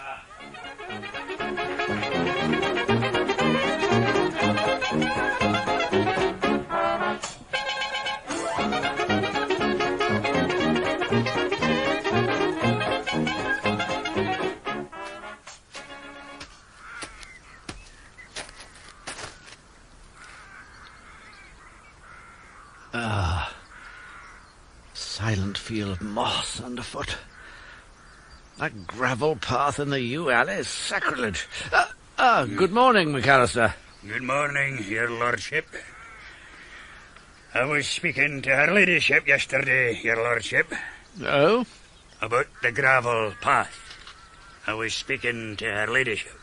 What gravel path? Here, your lordship, to replace this moss. Her ladyship likes the notion fine. Angus McAllister. You're so grim, so dour, so persevering. Red whiskers, face like a dissipated potato. Why did Providence, if obliged to make head gardeners, make them so Scotch? As for McAllister, why make him a human at all? All the ingredients of a first-class mule simply thrown away. You know, McAllister, that I'm about to squash the gravel path idea with a final no. But I can see from the way you look that you'll tender your resignation again. Yes, I know you're a head gardener in 1,000, and so do you, drat it. But do you have to be so painfully Scotch? Gravel instead of this moss? I'll think it over, McAllister. I have to go to the village now to judge the cottage front gardens. I'll see you later, McAllister. Aye, I'll be waiting.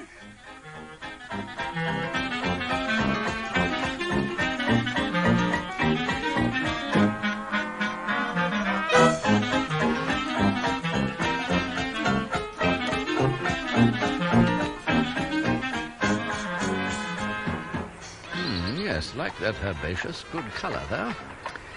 But, well, yes, not much of distinction. Not a very good line of gardens, this here. Only one more. Now, this isn't a bad little garden at all. Fence a bit rickety, but... go away. Go away, sir. Ah! That's my ankle. Oi! Come here, Rex! Bad dog. Thank you, my dear. You saved my legs. I thought he was going to bite me. He gets agitated, sir. Thank you, sir. Fine day. Yes, sir. Thank you, sir. Are you the daughter of, let me see my list, last house number 6, of Ebenezer Sprocket? No, sir. I'm from London, sir. We come by Sharrow-bags. 3 Sharrow-bags, sir. Thank you, sir. 3, eh? Only right and proper. London? Pretty warm it must be there. Been out much this season? Dances and so on? No, sir. Everyone out of town, I suppose. What part of London? Drury Lane, sir. Thank you, sir. What's your name? What? Gladys, sir. Thank you, sir. And that's Ern. Ah, yes. Your young brother, Gladys? Yes, sir. He's 10 and I'm 12, thank you, sir. So Ernest is 10, is he? I see he has a bunch of lovely flowers in his hand. Good morning, Ernest.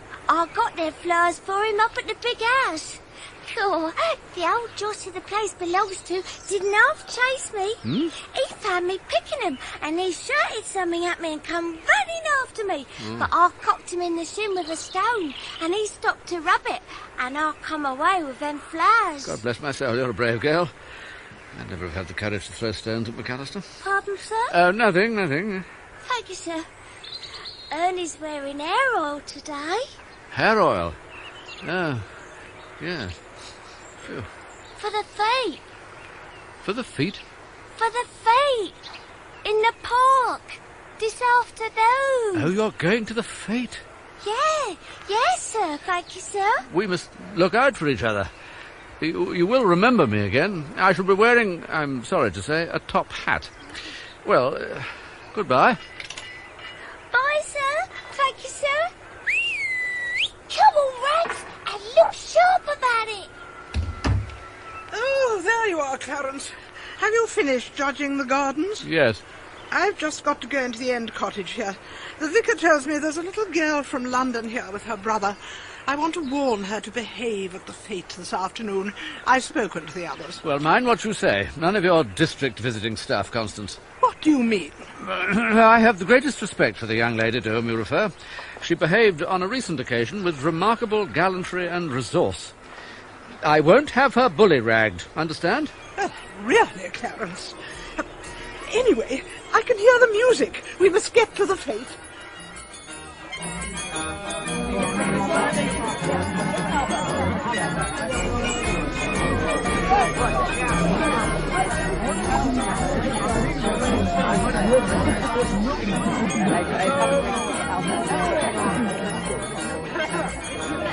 Clarence, you look a perfect sight. I know. Wouldn't you in a rig out like this? It's the top hat. It's exciting the children. How do you mean, exciting the children? Well, just now as I was passing the place where they're playing football in this weather, a small boy called out something derogatory and threw a chunk of coconut at my hat. If you will identify the child, I will have him severely punished. How the dickens can I identify the child? And if I could, I would shake him by the hand. A boy who throws coconuts at top hats is fundamentally sound in his views. And stiff collars. Are you aware that yours looks like a rag? Go in and change it at once. But my dear Constance... Oh, all right. Well, hurry. They're just starting tea. Must I go into that tea tent dressed like this? Well, of course you must. As master of Blandings Castle. Master? All right.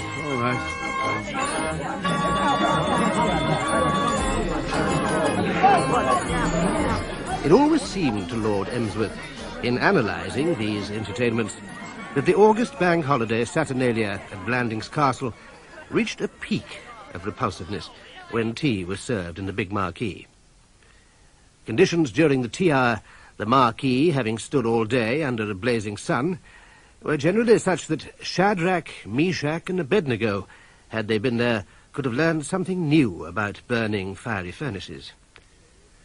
Lord Emsworth, delayed by the revision of his toilet, made his entry when the meal was half over, and was pleased to find that his second collar almost instantaneously began to relax its iron grip.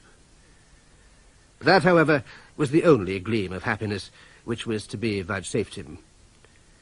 Once in the tent, it took his experienced eye but a moment to discern that the present feast was eclipsing in frightfulness all its predecessors. About the London child, there is a breezy insouciance which his country cousin lacks. Already, up and down the long tables, the curate's unfortunate squint was coming in for hearty comment, and the front teeth of one of the school-teachers ran it a close second for popularity. Lord Emsworth was not, as a rule, a man of swift inspiration, but it occurred to him at this juncture that it would be a prudent move to take off his top hat before his little guests observed it and appreciated its comic possibilities. The action was not, however, necessary. Oh, Lord, that pizza! Give me some of them red rolls. All right, rock cakes will do. Give me rolls of rolls. Pass my bag back. Just so you forget the flying. There goes my topper. A good shot again. I'm going. Lord Emsworth had had sufficient. Even Constance, unreasonable woman though she was, could hardly expect him to stay and beam genially under conditions like this. All civilized laws had obviously gone by the board, and anarchy reigned in the marquee.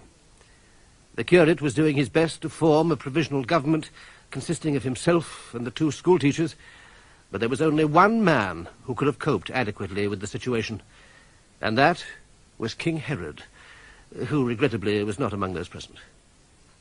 Feeling like an aristocrat of the old regime, sneaking away from the tumbril, Lord Emsworth edged to the exit and withdrew to find somewhere quieter and cooler.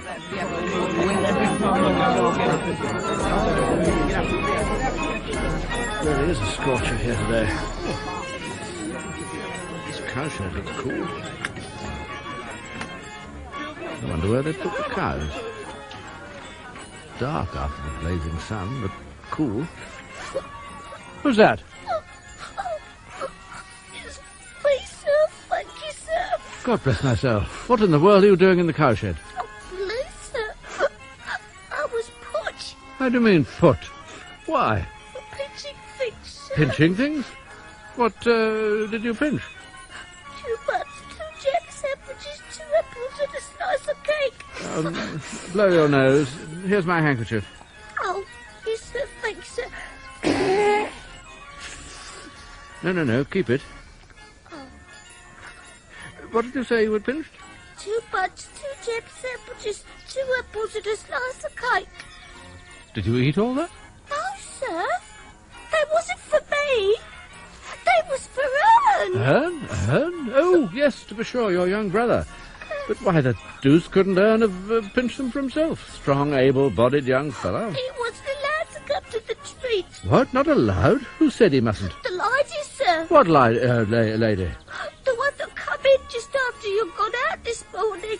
Constance, monstrous. Yes, sir. Thank you, sir. Did she give any reason? The lady didn't like her biting her in the leg, sir. Your brother Ern bit my sister in the leg? Yes, sir.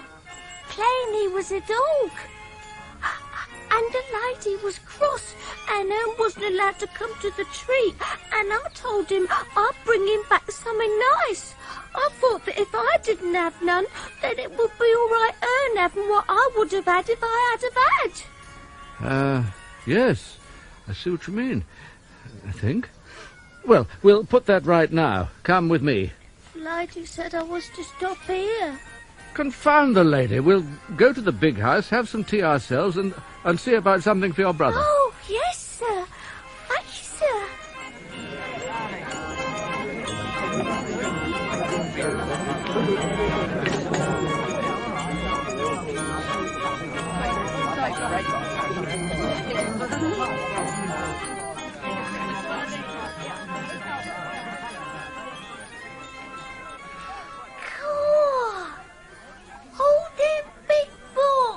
This is the library.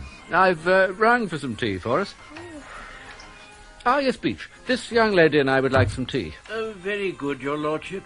Your lordship? Buns, you know, and apples and jam sandwiches and cake and that kind of thing. Very good, your lordship. And she has a young brother, Beach. She will want to take some stuff away for him. Ernest would like a little chicken, perhaps? Oh. I beg your pardon? Yes, lordship. Thank you, sir. And a slice or two of ham? Oh, yes, sir. Thank you, sir. And he has no gouty tendency? Oh, no, sir. Thank you, sir. Capital. Then a bottle of that new lot of port, Beach. It's the stuff they sent me down to try. Nothing special, you understand, but quite drinkable. I should like your brother's opinion of it. See that it's put together in a parcel, please, Beach, and leave it on the table in the hall. We'll pick it up when we go out. Very good, Miller. Thank you, Beach. The young lady will take the parcel. Yes, Lord. It's a little cooler now, isn't it? Yes, sir. And thank you, sir, for the tea and all. Is there anything else you think Ernest might like? Beach, can you think of anything? No, my lord. I venture to add on my own responsibility, my lord, some hard-boiled eggs and a pot of jam to the parcel. Excellent, Beach. You're sure there's nothing else? Sir, thank you, sir. Could he have some flowers? Certainly. I was just about to suggest it. What is flowers? I think the young lady means flowers, my lord. Oh, flowers. Yes, I see. Yes. Yes, this is a poser. There's certainly an abundance of flowers, but McAllister, the ginger whiskers of McAllister defend them like barricades. But come now, Emsworth. Your ancestors would have stood no nonsense from a head gardener. They did well at Agincourt and on the Crusades.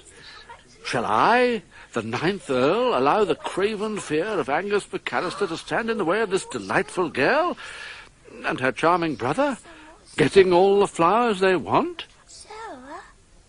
Sir? Certainly.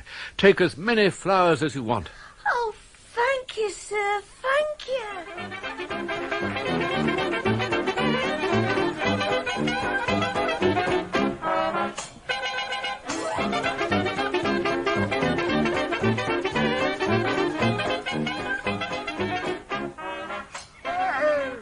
I see you. It's the same girl. I'll get you this time. I'll teach you to pick my flowers. My goodness. What's the matter? Oh, sir. Oh, my hands. Please, sir. Oh, sir. No. You hold my hand, Gladys. Leave him to me. Yes, McAllister? Picking my flowers. Well, McAllister, what is the matter? Yes. You appear agitated, McAllister. This lassie. This young lady has my full permission to pick all the flowers she wants, McAllister. If you do not see eye to eye with me in this matter, McAllister, say so, and we will discuss what you are going to do about it. Yeah. My gardens. These gardens, McAllister, belong to me. I value your services highly, McAllister, but I will not be dictated to in my own garden, McAllister. Dash it.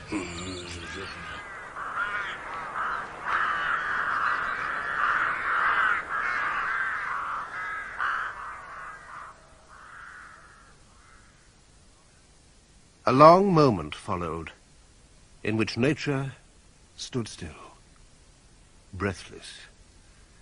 The Achillea stood still. So did the Bignonia radicans. So did the Campanula, the Digitalis, the Euphorbia, the Funcia, the Gypsophila, the Helianthus, the Iris, the Liatris, the Moncarda, the Phlox, the Salvia, the Thalictrum, the Vinca, and the Yucca. From far off in the direction of the park, there sounded the happy howls of children, who were probably breaking things. But even these seemed hushed. The evening breeze had died away. Angus McAllister stood glowering. So might the early bird have looked if the worm, earmarked for its breakfast, had suddenly turned and snapped at it. It had never occurred to him that his employer would voluntarily suggest that he sought another position. And now that he had suggested it, Angus McAllister disliked the idea very much. Blandings Castle was in his bones. Elsewhere he would feel an exile. He fingered his whiskers, but they gave him no comfort. He made his decision. Better to cease to be a Napoleon than to be a Napoleon in exile. Oh, and by the way, McAllister, that matter of the gravel path through the yew alley, I've been giving it some thought, and I won't have it. What? Not on any account. Mutilate my beautiful moss with a beastly gravel path? Certainly not. Oh, that is all, McAllister. Dash it. That is all.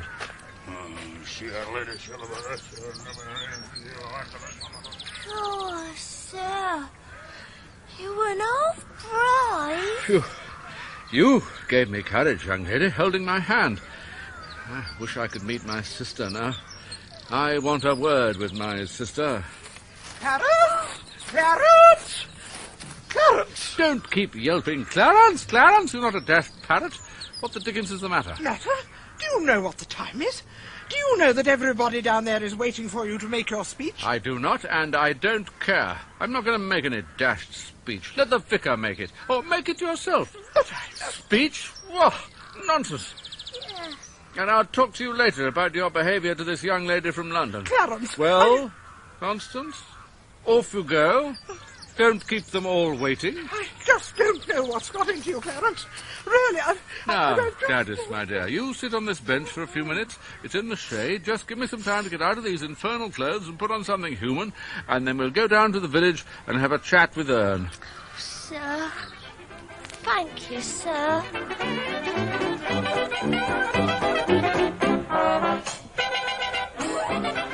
In that episode of Blandings, Lord Emsworth and the Girlfriend, Lord Emsworth was Richard Vernon, Beach, Lockwood West, and Lady Constance was Margot Boyd.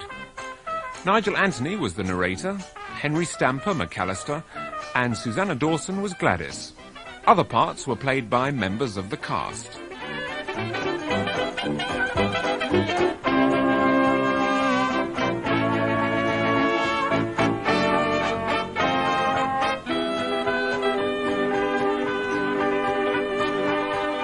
Lord Emsworth and the Girlfriend by P.G. Wodehouse was adapted for radio by Richard Usborne and produced by Bobby J.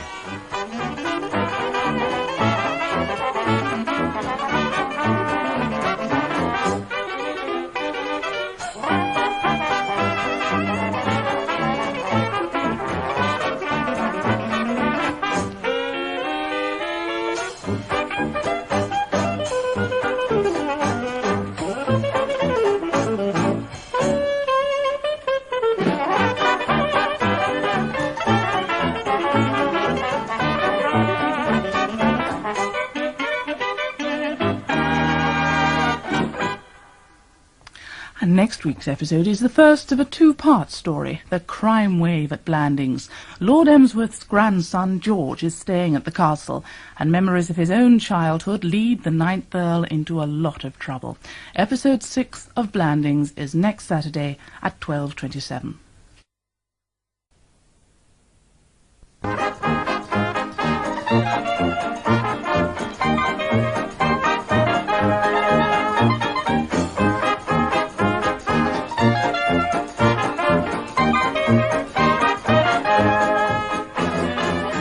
Blandings, short stories by P.G. Wodehouse, adapted for radio by Richard Usborne.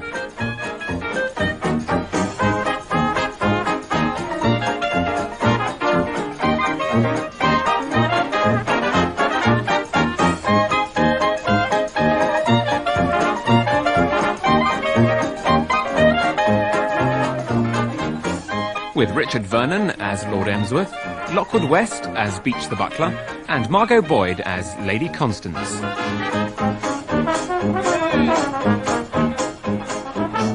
This week, part 1 of The Crime Wave at Blandings.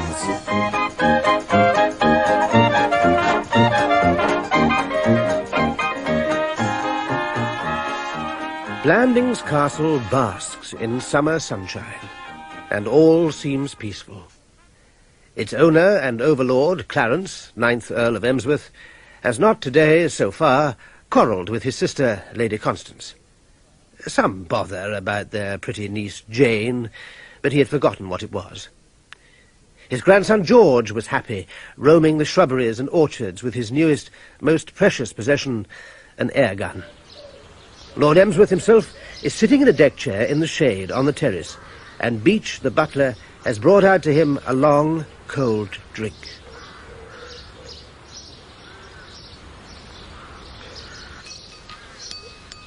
Oh, thank you, Beach. I shall enjoy that. It's a hot day. Yes, my lord. Quite a display, those geraniums that McAllister's put round the terrace. Yes, my lord.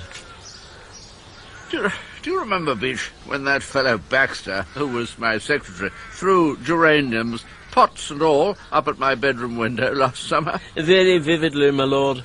He was in yellow pyjamas. Said he'd been locked out. That was his story, but it didn't deceive me. The man was potty. Well, thank heavens he's gone. He went as secretary to that Chicago millionaire fellow, Jevons. I can tell you now, Beach, Baxter got on my nerves. But my sister always thought the world of him, said he was efficient. Efficient? Bah! Prying, restless, always fussing me to answer letters. Did you like Baxter in the servants' hall, Beach? No, my lord. Baxter thought it was his duty to check Mrs. Twemlow's housekeeping accounts, and Mrs. Twemlow gave him a piece of her mind. Ah. And he questioned me about the port I keep in my pantry. Was it your best vintage port? And did I help myself from the cellars? impudence. No, my lord. We did not like Mr. Baxter. Mr. Nosey Parker, we called him. We were glad when you dismissed him. Yes, he was a pest. I'm much better without a secretary. The whole place is much better without Baxter. Bah! My lord, Lady Constance is approaching from the rose garden. And there is a gentleman with her. My lord, it is Mr. Baxter himself. What? God bless my soul. I'll take your glass. Thank you, Beach. Ah, Clarence, we were looking for you. Here's an old friend. Mr. Baxter has come back to see us. You remember Mr. Baxter? Sure. He's touring England on his motorcycle, and finding himself in Shropshire, of course he came to look us up. Clarence? Would you excuse us for a minute, Mr. Baxter?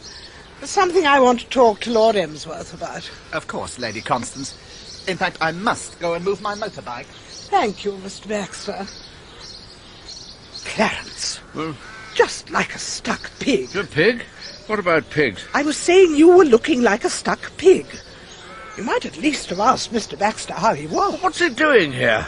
How does he come to be touring England on motor bicycles? I thought he was working for that American, Jevons. He was, but Mr. Jevons had to return to America, and Mr. Baxter did not want to leave England. Why not? What's wrong with America? You mean Baxter's out of a job? Yes, and it couldn't have happened at a more fortunate time, because something has got to be done about George. George? Who's George? You have a grandson of that name, and he is spending his holidays here. A boy of 12 with untidy hair and freckles. Oh, George! You mean George? Yes, I know George. He's my grandson. What about him? He is completely out of hand. That air gun of his. Only yesterday he broke another window with it. He runs completely wild. I have engaged Mr. Baxter to be his tutor for the rest of the holidays. You... what? Yes, it's all settled. Baxter's things are at the Emsworth Arms, and I've sent down for them. He will keep George in order. Mr. Baxter is so firm. He can help you with your work, too. Your desk hasn't been tidy since he went away. Must do something. Baxter. Baxter again. Baxter again? Sorry, Grandpa. What? Wasn't looking where I was going, Grandpa. I thought I'd seen a rat or something. Nice range for my air gun. You might have injured me. Charging about like that ought to blow your horn. Yes, sorry, Grandpa. Be more careful another time. Okay, big boy. And don't call me big boy. Righto, Grandpa. I say, who was that bird talking to Aunt Connie? That was Mr. Baxter. Looked a bit of a blister. Do you think so? What's he doing here? He's going to be your tutor. Tutor? Tutor? Tar-uter? In the middle of the summer holidays? Oh, I do call this a bit off. I mean, in the middle of the summer halls. Why do I want a tutor? I mean, in the middle. Right spang plumb in the middle. Come here, George. I want you to meet Mr. Baxter. Right in the middle of the holidays. I'm going into the library.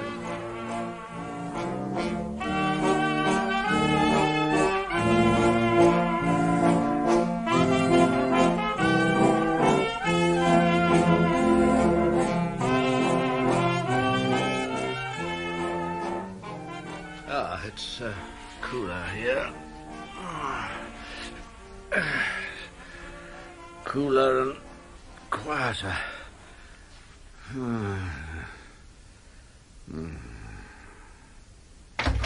Clarence! Oh, good God, Connie, what's the matter? Clarence, the most dreadful thing has happened. Eh? That man is here. What man? That man of Jane's. That man I spoke to you about. Who's Jane? What man did you talk to me about? Your niece, Jane. Jane, your niece, who's been staying here for the past 2 weeks. Oh, Jane. The man is the man Jane met in Devonshire. She keeps saying they're in love. But he hasn't a penny, nor prospects, not even a job. Who hasn't? The man Jane says she's in love with. Clarence, please, For pity's sake, do stop doddering and listen to me. For once in your life, I want you to be firm. Be firm? Yes, put your foot down. What about? About Jane. I thought she'd got over this silly infatuation, and now the man is here. Here? He arrived last night and is staying in the village. And I went down to the lake just now, and there they were, in the summer house. Who were? Jane and this young man. They were in the summer house, kissing. Ought to have been out in the sunshine. Jane was defiant. She insists she's going to marry this man, and he hasn't even got a job. What sort of work does he do? Why, gather, he's been a land agent on an estate in Devonshire. Oh, yes, it comes back to me now. This must be the man Jane was talking to me about. Of course, yes. She asked me to give him Simmons' job. Simmons is retiring next month. I shall be sorry to lose him, but no doubt this new chap will turn out all right. Jane seems to think highly of him. Clarence, you're not telling me that you've promised Simmons' job to this young man of Jane's? Yes, I have. Why not? Why not? Don't you realise that directly he gets this job, he will marry Jane? Well, why not? Very nice girl. Probably make him a good wife. Clarence, I'm going out now to find Jane and tell her you have thought it over and have changed your mind. About what? About giving this young man Simmons' place. But I haven't changed my mind. Yes, you have. But Connie, dash it all... We will not discuss it any more, Clarence. You've thought it over and you have changed your mind. I'll go and tell Jane. Cooler and quieter.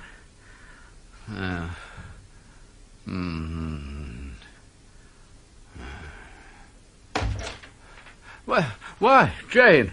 What brings you here, my dear? Lovely day like this.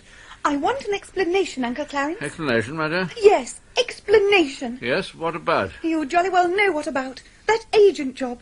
Aunt Connie says you've changed your mind. Have you? Well... Have you? Well, Have you? Well, yes. Worm. Miserable, crawling, cringing, gelatine-backboned worm. Jane, my dear, it's not a nice thing to say. I can think of a lot worse things I'd like to say. Does a sacred promise mean nothing to you, Uncle Clarence?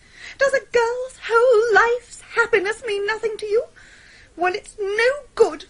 I mean to marry George. Marry George? But Connie said you were in love with a fellow in Devonshire. His name is George Abercrombie. I met him in Devonshire. Oh, yes, bless my soul. I thought you meant my grandson, George. You couldn't marry him, of course. He's your brother or cousin or something. Besides, he's much too young for you. What would George be, 10, 11? Oh, Uncle Clarence. My dear? Is this a time for drivelling? You really must be the most callous man that's ever lived. Oh. I can't understand. You, of all people, behaving like this. I always thought you were fond of me. I, have your best interests at heart, my dear. What do you mean? The way Aunt Connie talks, and you're backing her up. Anyone would think that George was someone in a straw hat and a scarlet cummerbund that I picked up on the pier at Blackpool. Oh, the Abercrombies are one of the oldest families in Devonshire. They date back to the Conquest, and they practically ran the Crusades. When your ancestors were staying at home on the plea of war work, of national importance, the Abercrombies were out there putting it across the paynim. Oh, honestly, Uncle Clarence, you would love George. He's the most wonderful man on earth. He was in the last 8 at Wimbledon this year. Was he, indeed? Last 8 what? And there isn't anything he doesn't know about running an estate. The first thing he said when he came into the park was that a lot of your timber needed seeing to badly. Blast his impertinence. My timber is in excellent condition. Not if George says it isn't. George knows timber. So do I know timber. Not so well as George does. Oh, but never mind that. Let's get back to this loathsome plot of yours to ruin my life's happiness. Oh, can't you stand up for me, Uncle Clarence? Weren't you ever in love? Certainly I was in love dozens of times. I'll tell you a very funny story. I don't want to hear funny stories. No, quite. Exactly. All I want is to hear you saying again that you'll give George Mr. Simmons' job so that we can get married. My dear, I don't know how I can. Your aunt seems to feel so strongly. I know what she feels strongly. She wants me to marry that ass Rogate. Does she? Yes, and I'm not going to. You can tell her from me that I wouldn't marry Bertie Rogate if he was the only man in the world. Well, there's a song of that name. They sang it during the war. It wasn't man, it was girl. If you were the only, how did it go? Yes. If you were the only girl in the world, and I was the only boy... Uncle Clarence! Sorry, my dear. Please don't sing. You're not in the tap room of the Emsworth Arms now. I have never been in the tap room of the Emsworth Arms. Or at a smoking concert. Really, you seem to have the most extraordinary idea of the sort of attitude that's fitting when you're talking to a girl whose life's happiness everybody is sprinting about trying to ruin. First you talk rot about young George, then you start trying to tell funny stories, and now you sing comic songs. It wasn't a comic song. It was, the way you sang it. Oh. Well? Hmm? Have you decided what you're going to do about this? About what? Uncle Clarence, you're not going to pretend that you don't know what we've been talking about all this time? Are you, or are you not going to give George that job? Well... Well? Well... Would you, George? God bless my soul. What on earth's going on down there? Oh, really, Uncle? Give me that gun. My word. Connie seems to be trying to wrestle with young George. Look, Jane. Jane? Oh, she's gone. Well, I didn't manage that argument very well. Dear me.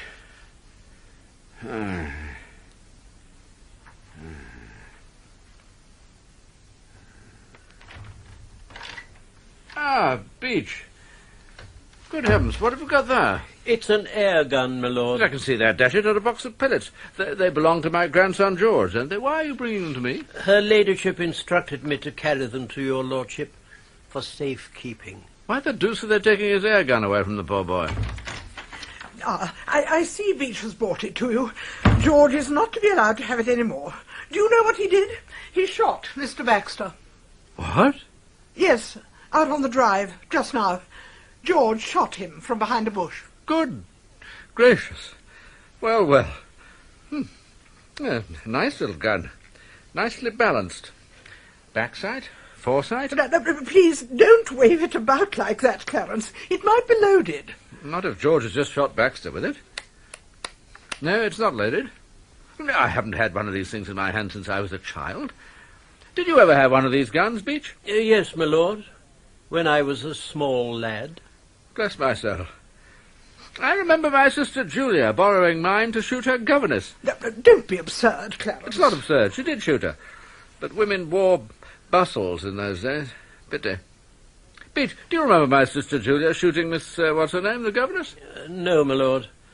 The incident would no doubt have occurred before my arrival at the castle, my lord. That will do, Beach. Very good, my lady. I do wish, Clarence, that you wouldn't talk like that in front of Beach. Julia did shoot the governess, I've forgotten her name. Even if Julia did, there's no need to talk about it to the butler. Anyway, I came here to talk about Jane. Have you spoken to her? Jane? Oh, yes, my niece Jane. Yes, I have spoken to her. I hope you were firm. Yes, I was very firm. I said, Jane... But, dash it, Connie, aren't we being hard on the girl? This fellow seems to be a most suitable fellow. One of the Abercrombies and all that. Did well in the Crusades. I am not going to have my niece throwing herself away on a man without a penny and without a job. And I'm not going to discuss it any longer. I'm now going to send George in. Your grandson, George. And you are to give him a good talking to. I want you to make him see quite clearly what a wicked thing he has done, shooting Mr. Baxter. Mr. Baxter was furious. Mapleton, Miss Mapleton, it all comes back to me. What are you talking about? Her name was Mapleton, Julia's governess. The one Julia shot in the bustle with my air gun. Oh, do stop going on about Julia's governess. Will you talk to George? I'll go and send him in to you.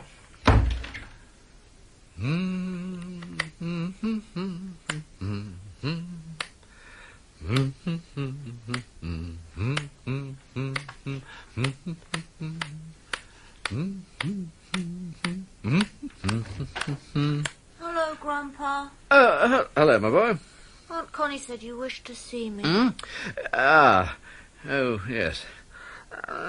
What's all this shooting people and all that? Shooting Baxter. Mustn't do that, you know. It's very, very dangerous to shoot at people with a dash-grade gun. Might put their eye out, dash it. Oh, no, I couldn't have hit him in the eye, Grandpa. His back was turned and he was bending over, tying a bootlace. What? You've got Baxter in the seat of the trousers? Yes, Grandpa. I mean, disgraceful. I expect he jumped. Oh, yes, Grandpa, he jumped like Billy-o. Did he, indeed? It reminds me of my sister, Julia. Your great-aunt, Julia, once shot her governess with my air gun as she was tying her shoelace. Cool. And did she jump? She certainly did, my boy. Went right through her bustle. Just so, my boy. Well, I shall, of course, impound this instrument of yours. Oh, Grandpa. Well, can I have it back tomorrow? Aunt Connie hasn't told you to impound my catapults too, has she? No, she said nothing about catapults. Oh, OK, Chief. I say, when you had an air gun, did you hit anything with it? What? Yes, certainly I did. All sorts of things. Rats and things. I was a very good shot. But this gun of yours is quite different. I wouldn't even know how to load it. Oh, it's quite easy. Let me show you, Grandpa.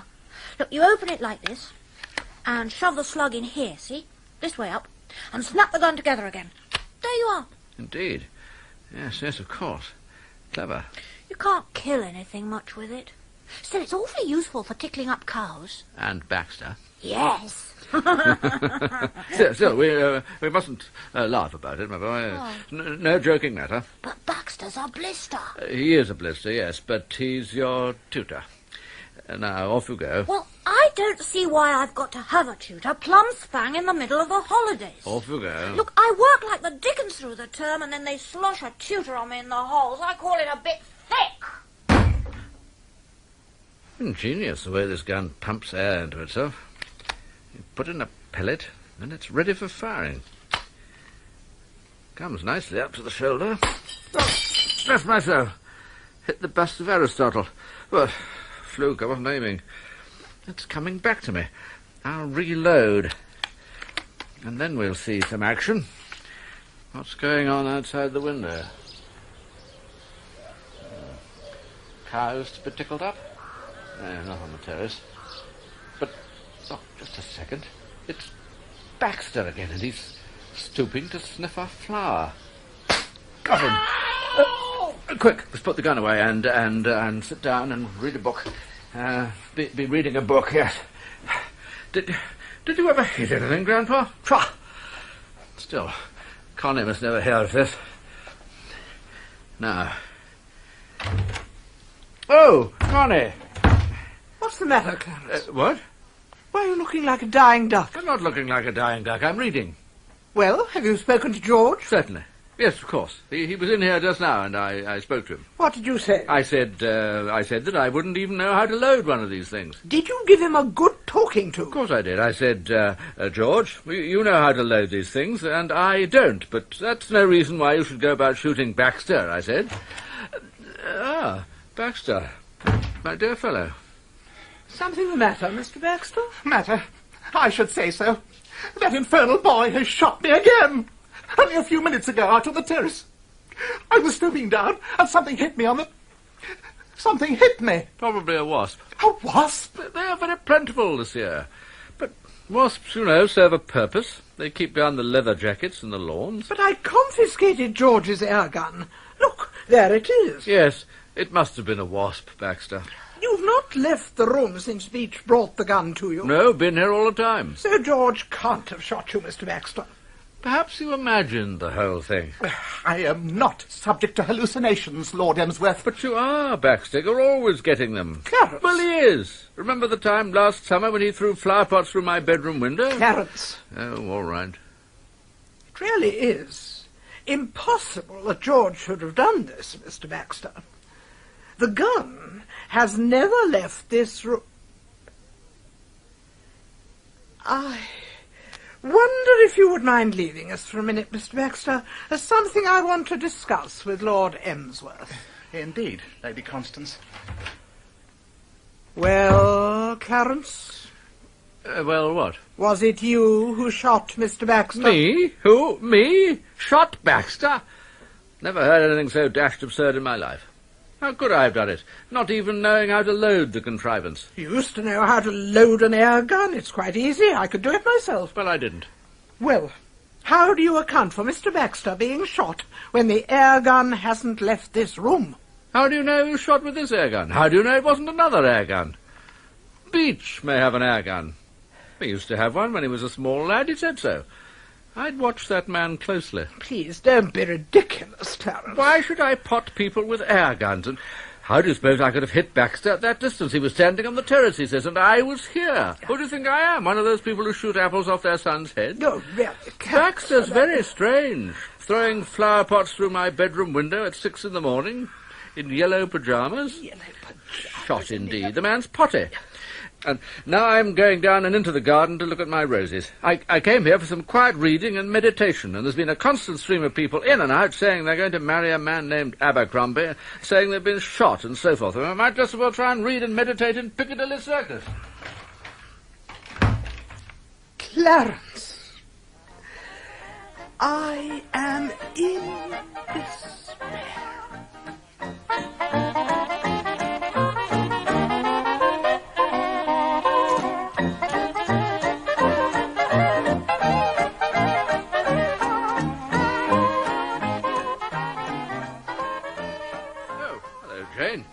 Indoors on a day like this.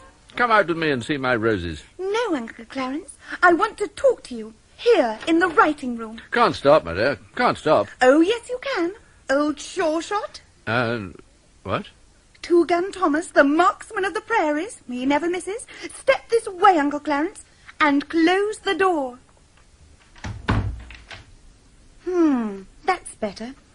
I saw you shoot Mr. Baxter from upstairs. At the library window. You shot him in the trousers. I deny it. I was in the shrubbery, crying my eyes out because of your heartless behaviour to me. I had a front seat for the whole performance. You with a hideous look of low cunning on your face, and George's air gun in your hands. At the window, I saw you. Oh. And the next moment you fired, and there was Baxter weltering in his blood on the terrace. What will Aunt Constance say when I tell her? What about that job for my darling George now, Uncle Clarence?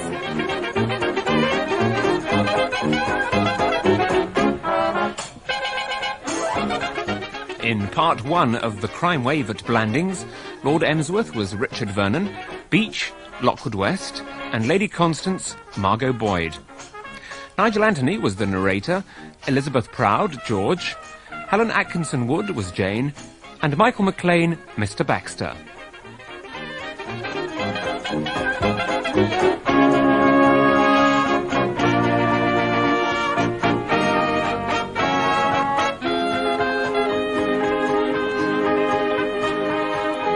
The Crime Wave at Blandings by P.G. Wodehouse was adapted for radio by Richard Usborne and produced by Bobby J.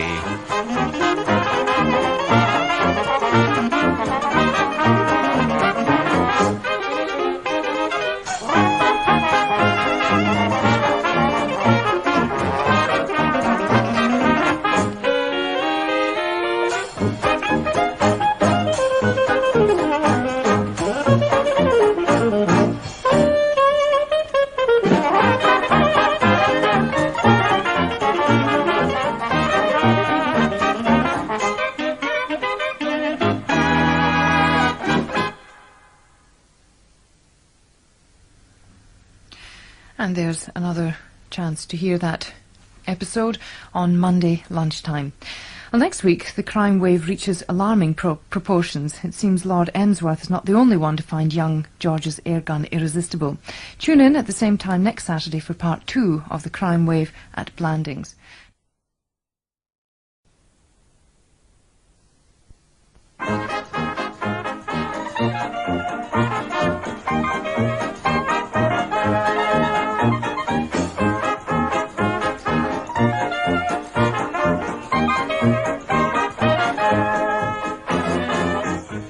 Blandings, short stories by P.G. Wodehouse, adapted for radio by Richard Usborne.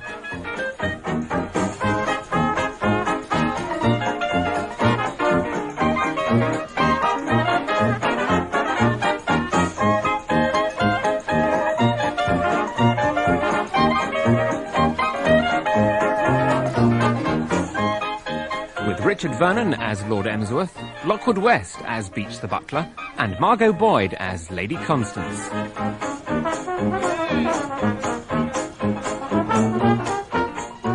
This week, part 2 of The Crime Wave at Blandings.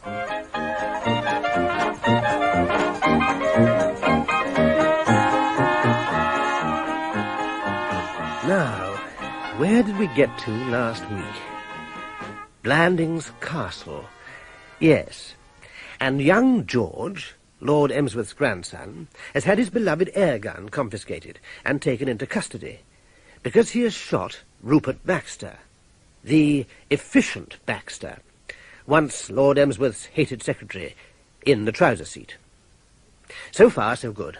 But Lord Emsworth's memories of his own boyhood marksmanship are stirred by the confiscated air gun, and from his study window he shoots Baxter in the trouser seat. Of course, he denies the crime when his sister, Lady Constance, accuses him of it. But there was one person who saw him fire the shot, his pretty niece Jane. And Jane has a score to settle with her Uncle Clarence. He has said no to her marrying George Abercrombie. At least he has refused, under pressure from Lady Constance, to give George the vacant job of land agent at the castle. Just the job for him, says Jane, and one which will enable them to get married right away. So, of course, Jane is going to blackmail her uncle. You give my beloved George that job, or I tell Aunt Constance that it was you who shot Mr. Baxter. Here they are, then, Jane and Lord Emsworth in the small writing room, the open windows of which overlook the gardens. New listeners can join us now. Jane, my dear, I implore you not to tell your Aunt Constance that I fired that shot at Baxter. Well, sit down at the desk and dash off a short letter to George, giving him the land agent's job. But, Well? I only said but. Well, don't say it again. What I want from you, Uncle Clarence, is prompt and cheerful service. Are you ready? Dear Mr. Abercrombie. I don't know how to spell it. I'll attend to the spelling. A-B... A-B... E-R... E-R... C-R-O-M... C-R-O-M... B-I-E... B-I-E... Abercrombie. The name of the man I love. Yes. Dear Mr. Abercrombie, pursuant, 1P, 2 U's, I'll spread them out a bit, A-R, an S, and ant. Pursuant. Pursuant of our recent conversation. Recent. But I've never spoken to the man in my life. Oh, never mind, it's just a form. Pursuant to our recent conversation, I have much pleasure in offering you the post of land agent. Steady. Offering you the post of land agent at Blandings Castle. Blandings. And shall be glad if you would take up your duties immediately. And shall be Uncle Clarence, you're being deliberately slow. Well, it's this dash pen. You would take up your duties immediately. Yours faithfully, Emsworth. Yours faithfully. E-M-S-W-O-R-T-H.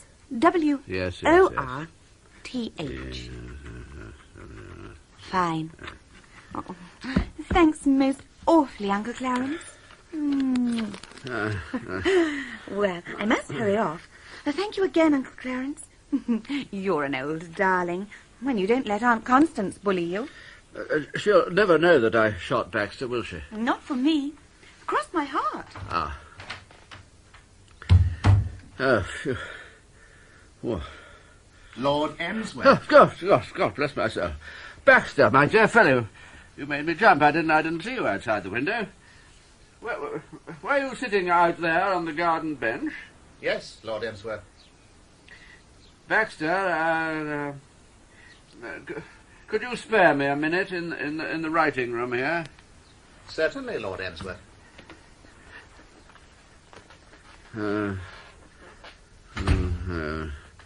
Oh dear.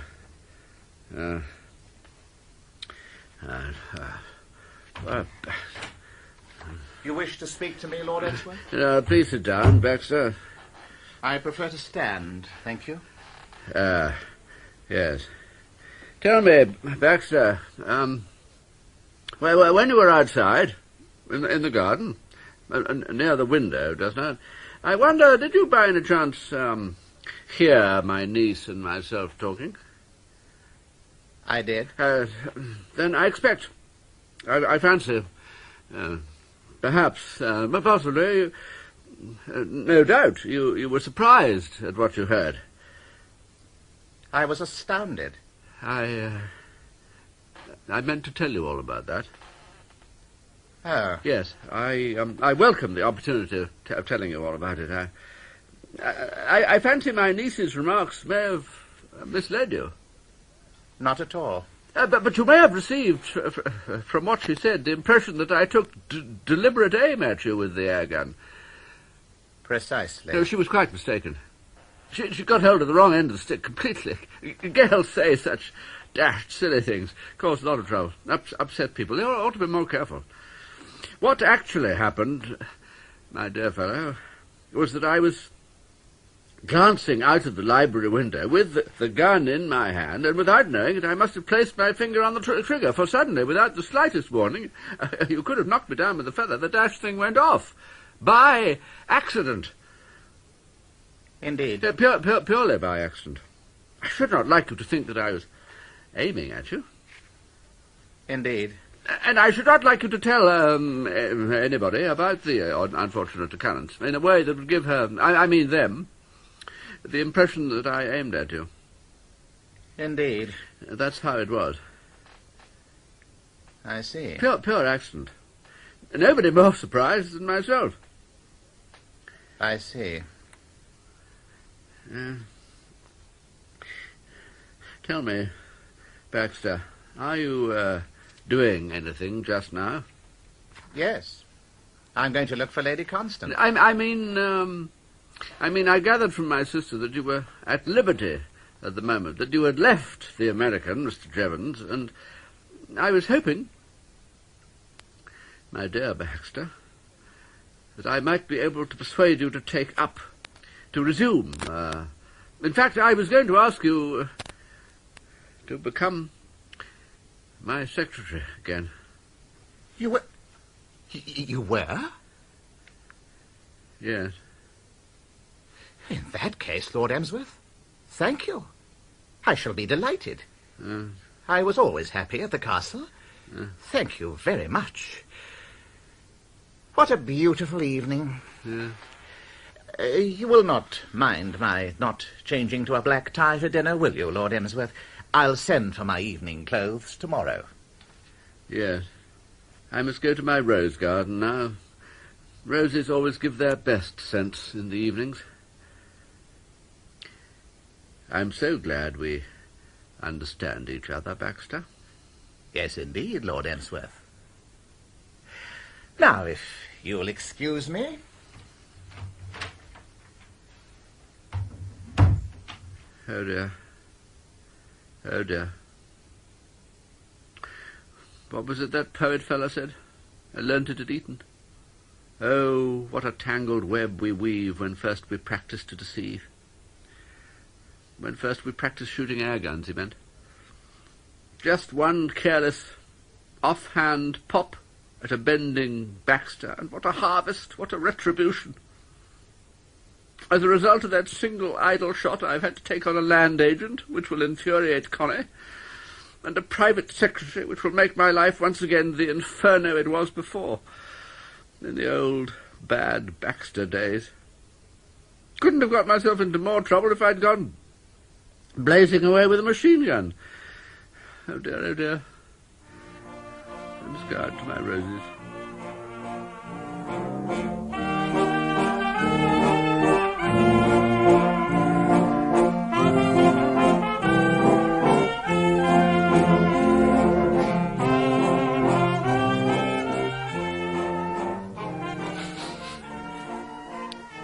Caroline Testo. Madame Butterfly. Étoile Dolon. Wonderful. My lord. Lady Hillingdon. My lord. Oh, Beach, yes. A note for you, my lord. And you may not have heard the dressing gong. It's as late as that, is it? Who's this note from? It's from Mr. Baxter, my lord. Baxter? But I was talking to him only about an hour ago. Read it to me, Beach, will you? I haven't got my glasses. Very good, my lord. Lord Emsworth, after what has occurred, I must reconsider my decision to accept the post of secretary that you offered me. I am leaving the castle immediately. R. Baxter. What? What? And I wish to give a month's notice, my lord. Give what, Beach? Notice, my lord. My month's notice. Yes, I see. What are you talking about, Beach? I don't understand. Beach, what? Uncle Clarence, having a sniff at the roses? Oh, dear. I've sent that letter off to George, Uncle Clarence. I got the boy who cleans the knives and shoes to take it. We can take it as read that George's answer will be in the affirmative. No. I'm already listing the names of my bridesmaids. Jane, a dreadful thing has happened. Baxter was outside that window in the writing room when we were talking, you and I. He heard everything. And he means to tell your aunt. Read this. Reconsider my decision, post of secretary, leaving the castle immediately. Huh? Well, it looks to me, Uncle Clarence, that you must get tough with Aunt Connie. Assert yourself. Say, Oh, yeah? Oh, yeah? Is that so? Listen, baby. Listen. Scram, that sort of thing. Scram? Yes, it means get the hell out of here. But I can't tell Connie to get the hell out of here. Why not? Aren't you master in your own house? No. Then you must deny the whole thing. All rot. You couldn't possibly have shot Baxter, and I'll back you up. We'll both deny the whole thing. Oh, don't you worry, Uncle Clarence. Everything will be all right. And it's time we all went in and changed for dinner. I shall go to the library.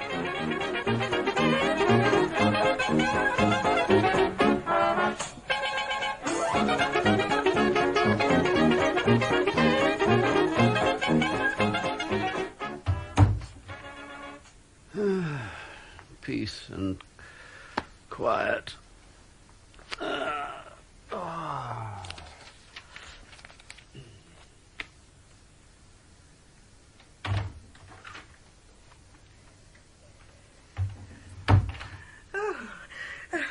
Here you are, Clarence. Yes? All alone? Shouldn't we be up dressing for dinner? And what are you doing? Reading? Yes, I've been reading. I saw you in the rose garden, and Beach came out and gave you a note. Was it important? Was what important? I mean, did Beach want anything? Beach? Beach? Now, what was it Beach was saying to me? God bless my soul, yes! Do you know what happened? Beach has given notice. A month's notice, no explanation, no reason. Connie? Connie? Are you at the bottom of this? Have you been becoming the grande dame on our butler, wounding his sensibilities? That must be it. If I've caught you being the old English aristocrat once, I've caught you 100 times. That way you have of pursing your lips and raising your eyebrows and generally doing the daughter of 100 earls stuff. Naturally, no decent butler's going to stand it. Connie, what have you been doing to Beach? I shot him. You did what? I shot him. I shot him with George's air gun. You shot Beach? Do stop saying it over and over again. Isn't it enough that I've done this perfectly mad thing without having to listen to you talking like a parrot? Oh, dear. Oh, dear. But what did you do it for? I don't know. Suddenly something came over me. I must have been bewitched. After you'd left, I thought I'd take the gun and ammunition and give them to Beach to lock up. I thought it would be safer that way. So I took it to his pantry, and all the way there I kept remembering, What a wonderful shot I'd been as a child. What? What do you mean? You've never shot in your life. I have. Clarence, you were talking about Julia shooting Miss Mapleton in the bustle. It wasn't Julia. It was me. She made me stay in and do my Rivers of England again. So I shot her. I was a splendid shot in those days. I bet you weren't as good as me. I shot rats. I shot rats too. How many rats did you ever shoot? Oh, Clarence, never mind about the rats. No. Tell me about this beach business. When I got to his pantry, it was empty, and I saw him outside by the laurel bush, reading, in a deck chair. How far away? What does that matter? 6 feet, perhaps. 6 feet? Bah! And I shot him. It was like some horrible obsession. I couldn't resist it. There was the outline as he sat in the deck chair. There was a sort of hideous picture in my mind of how he would jump. So I shot him. How do you know? I bet you missed. No, because he sprang up.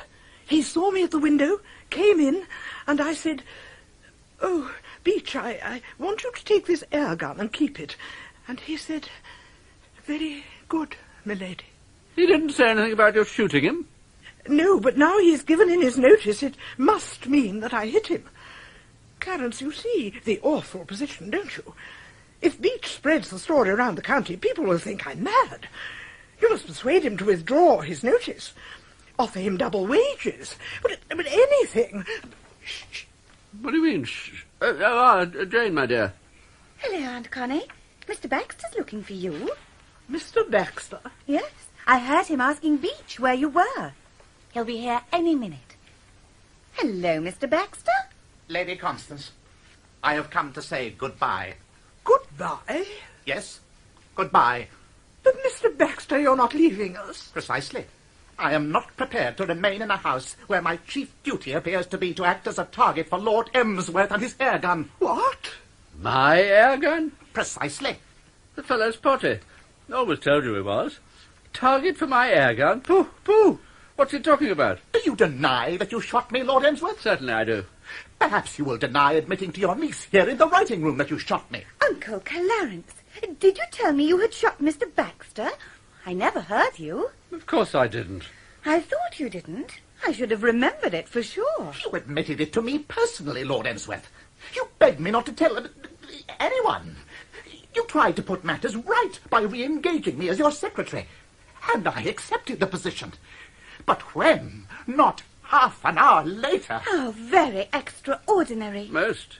Baxter, my dear fellow, there's only one explanation of all this. You've been having those hallucinations of yours again. I never said a word to you about shooting you. Why should I when I hadn't?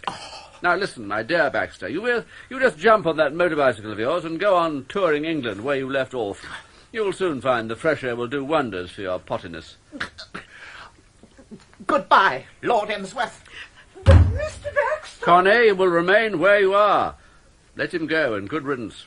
Oh, by the way, Constance, I've been meaning to tell you, I've given that fellow Abercrombie the land agent job he was asking for. He'll be an excellent replacement for Simmons. I've been making inquiries, and I find he's a first-class fellow. He's a bar lamb. You hear?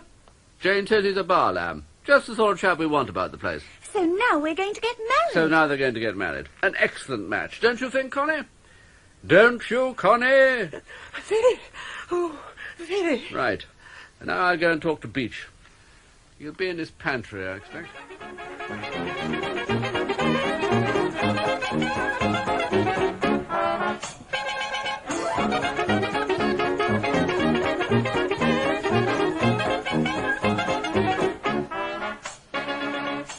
He was indeed in the pantry, gazing sadly out on the stable yard, sipping a glass of port.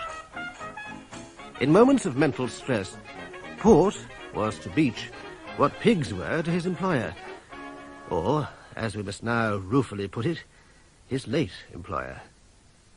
He flew to it when life had got him down, and never before had life got him down as it had now. Beach was in the depths. He mourned like some fallen monarch, about to say goodbye to all his greatness and pass into exile. 18 years. 18 happy years he had been in service at Blandings Castle, and now he must go forth, never to return. Little wonder that he sipped port. A weaker man would have swigged brandy. Something tempestuous burst open the door. Beach! Have you gone off your head? It was Lord Emsworth. Beach rose and stood staring. Time stood still. In all the 18 years during which he had held office, his employer had never before paid a visit to the pantry. The mystery went deeper than that, for this was a strange, unfamiliar Lord Emsworth, a Lord Emsworth who glared where once he had blinked, who spurned the floor like a mettlesome charger, who banged tables and spilled port. What the devil's all this nonsense about leaving me? I feel it is better to tender my resignation than be dismissed, my lord. Dismissed? For what? Beach, you're tight. It's all this port. No, my lord. Has Mr. Baxter not spoken to you? He's been gassing away half the evening. What's that got to do with it? Mr. Baxter can't have informed you then, my lord. Informed me of what? I regret to say, my lord, that in a moment of uncontrollable impulse, I shot Mr. Baxter. Good God! With Master George's air gun. Bless my soul! After receipt of the weapon from her ladyship, I saw Mr. Baxter walking near the shrubbery, and I was seized with an urge which I've not experienced since I was a small lad. And in short... You plugged him? Yes, my lord. So that's what he was talking about in the library.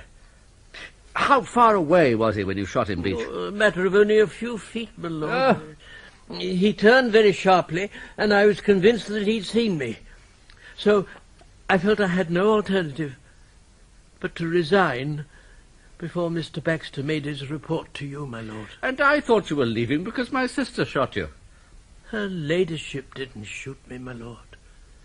True, the weapon exploded accidentally in her hand, but the bullet passed me harmlessly. And she said she was a good shot.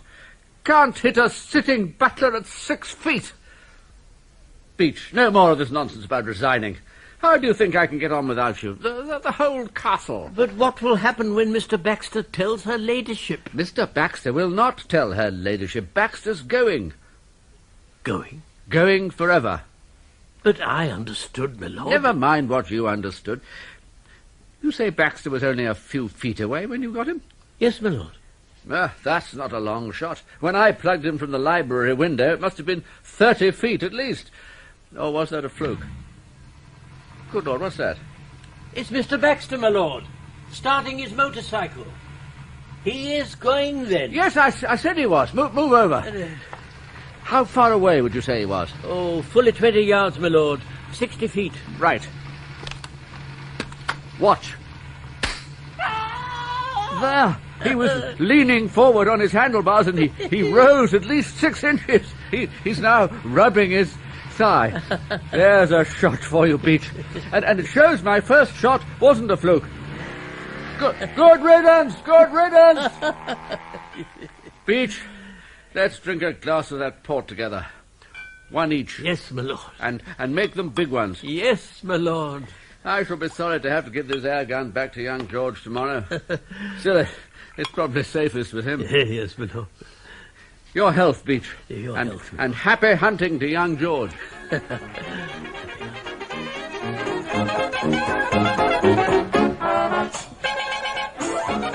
In part 2 of The Crime Wave at Blandings, Lord Emsworth was Richard Vernon, Beach, Lockwood West, and Lady Constance, Margot Boyd. Nigel Anthony was the narrator, Helen Atkinson Wood, Jane, and Michael McLean, Mr. Baxter.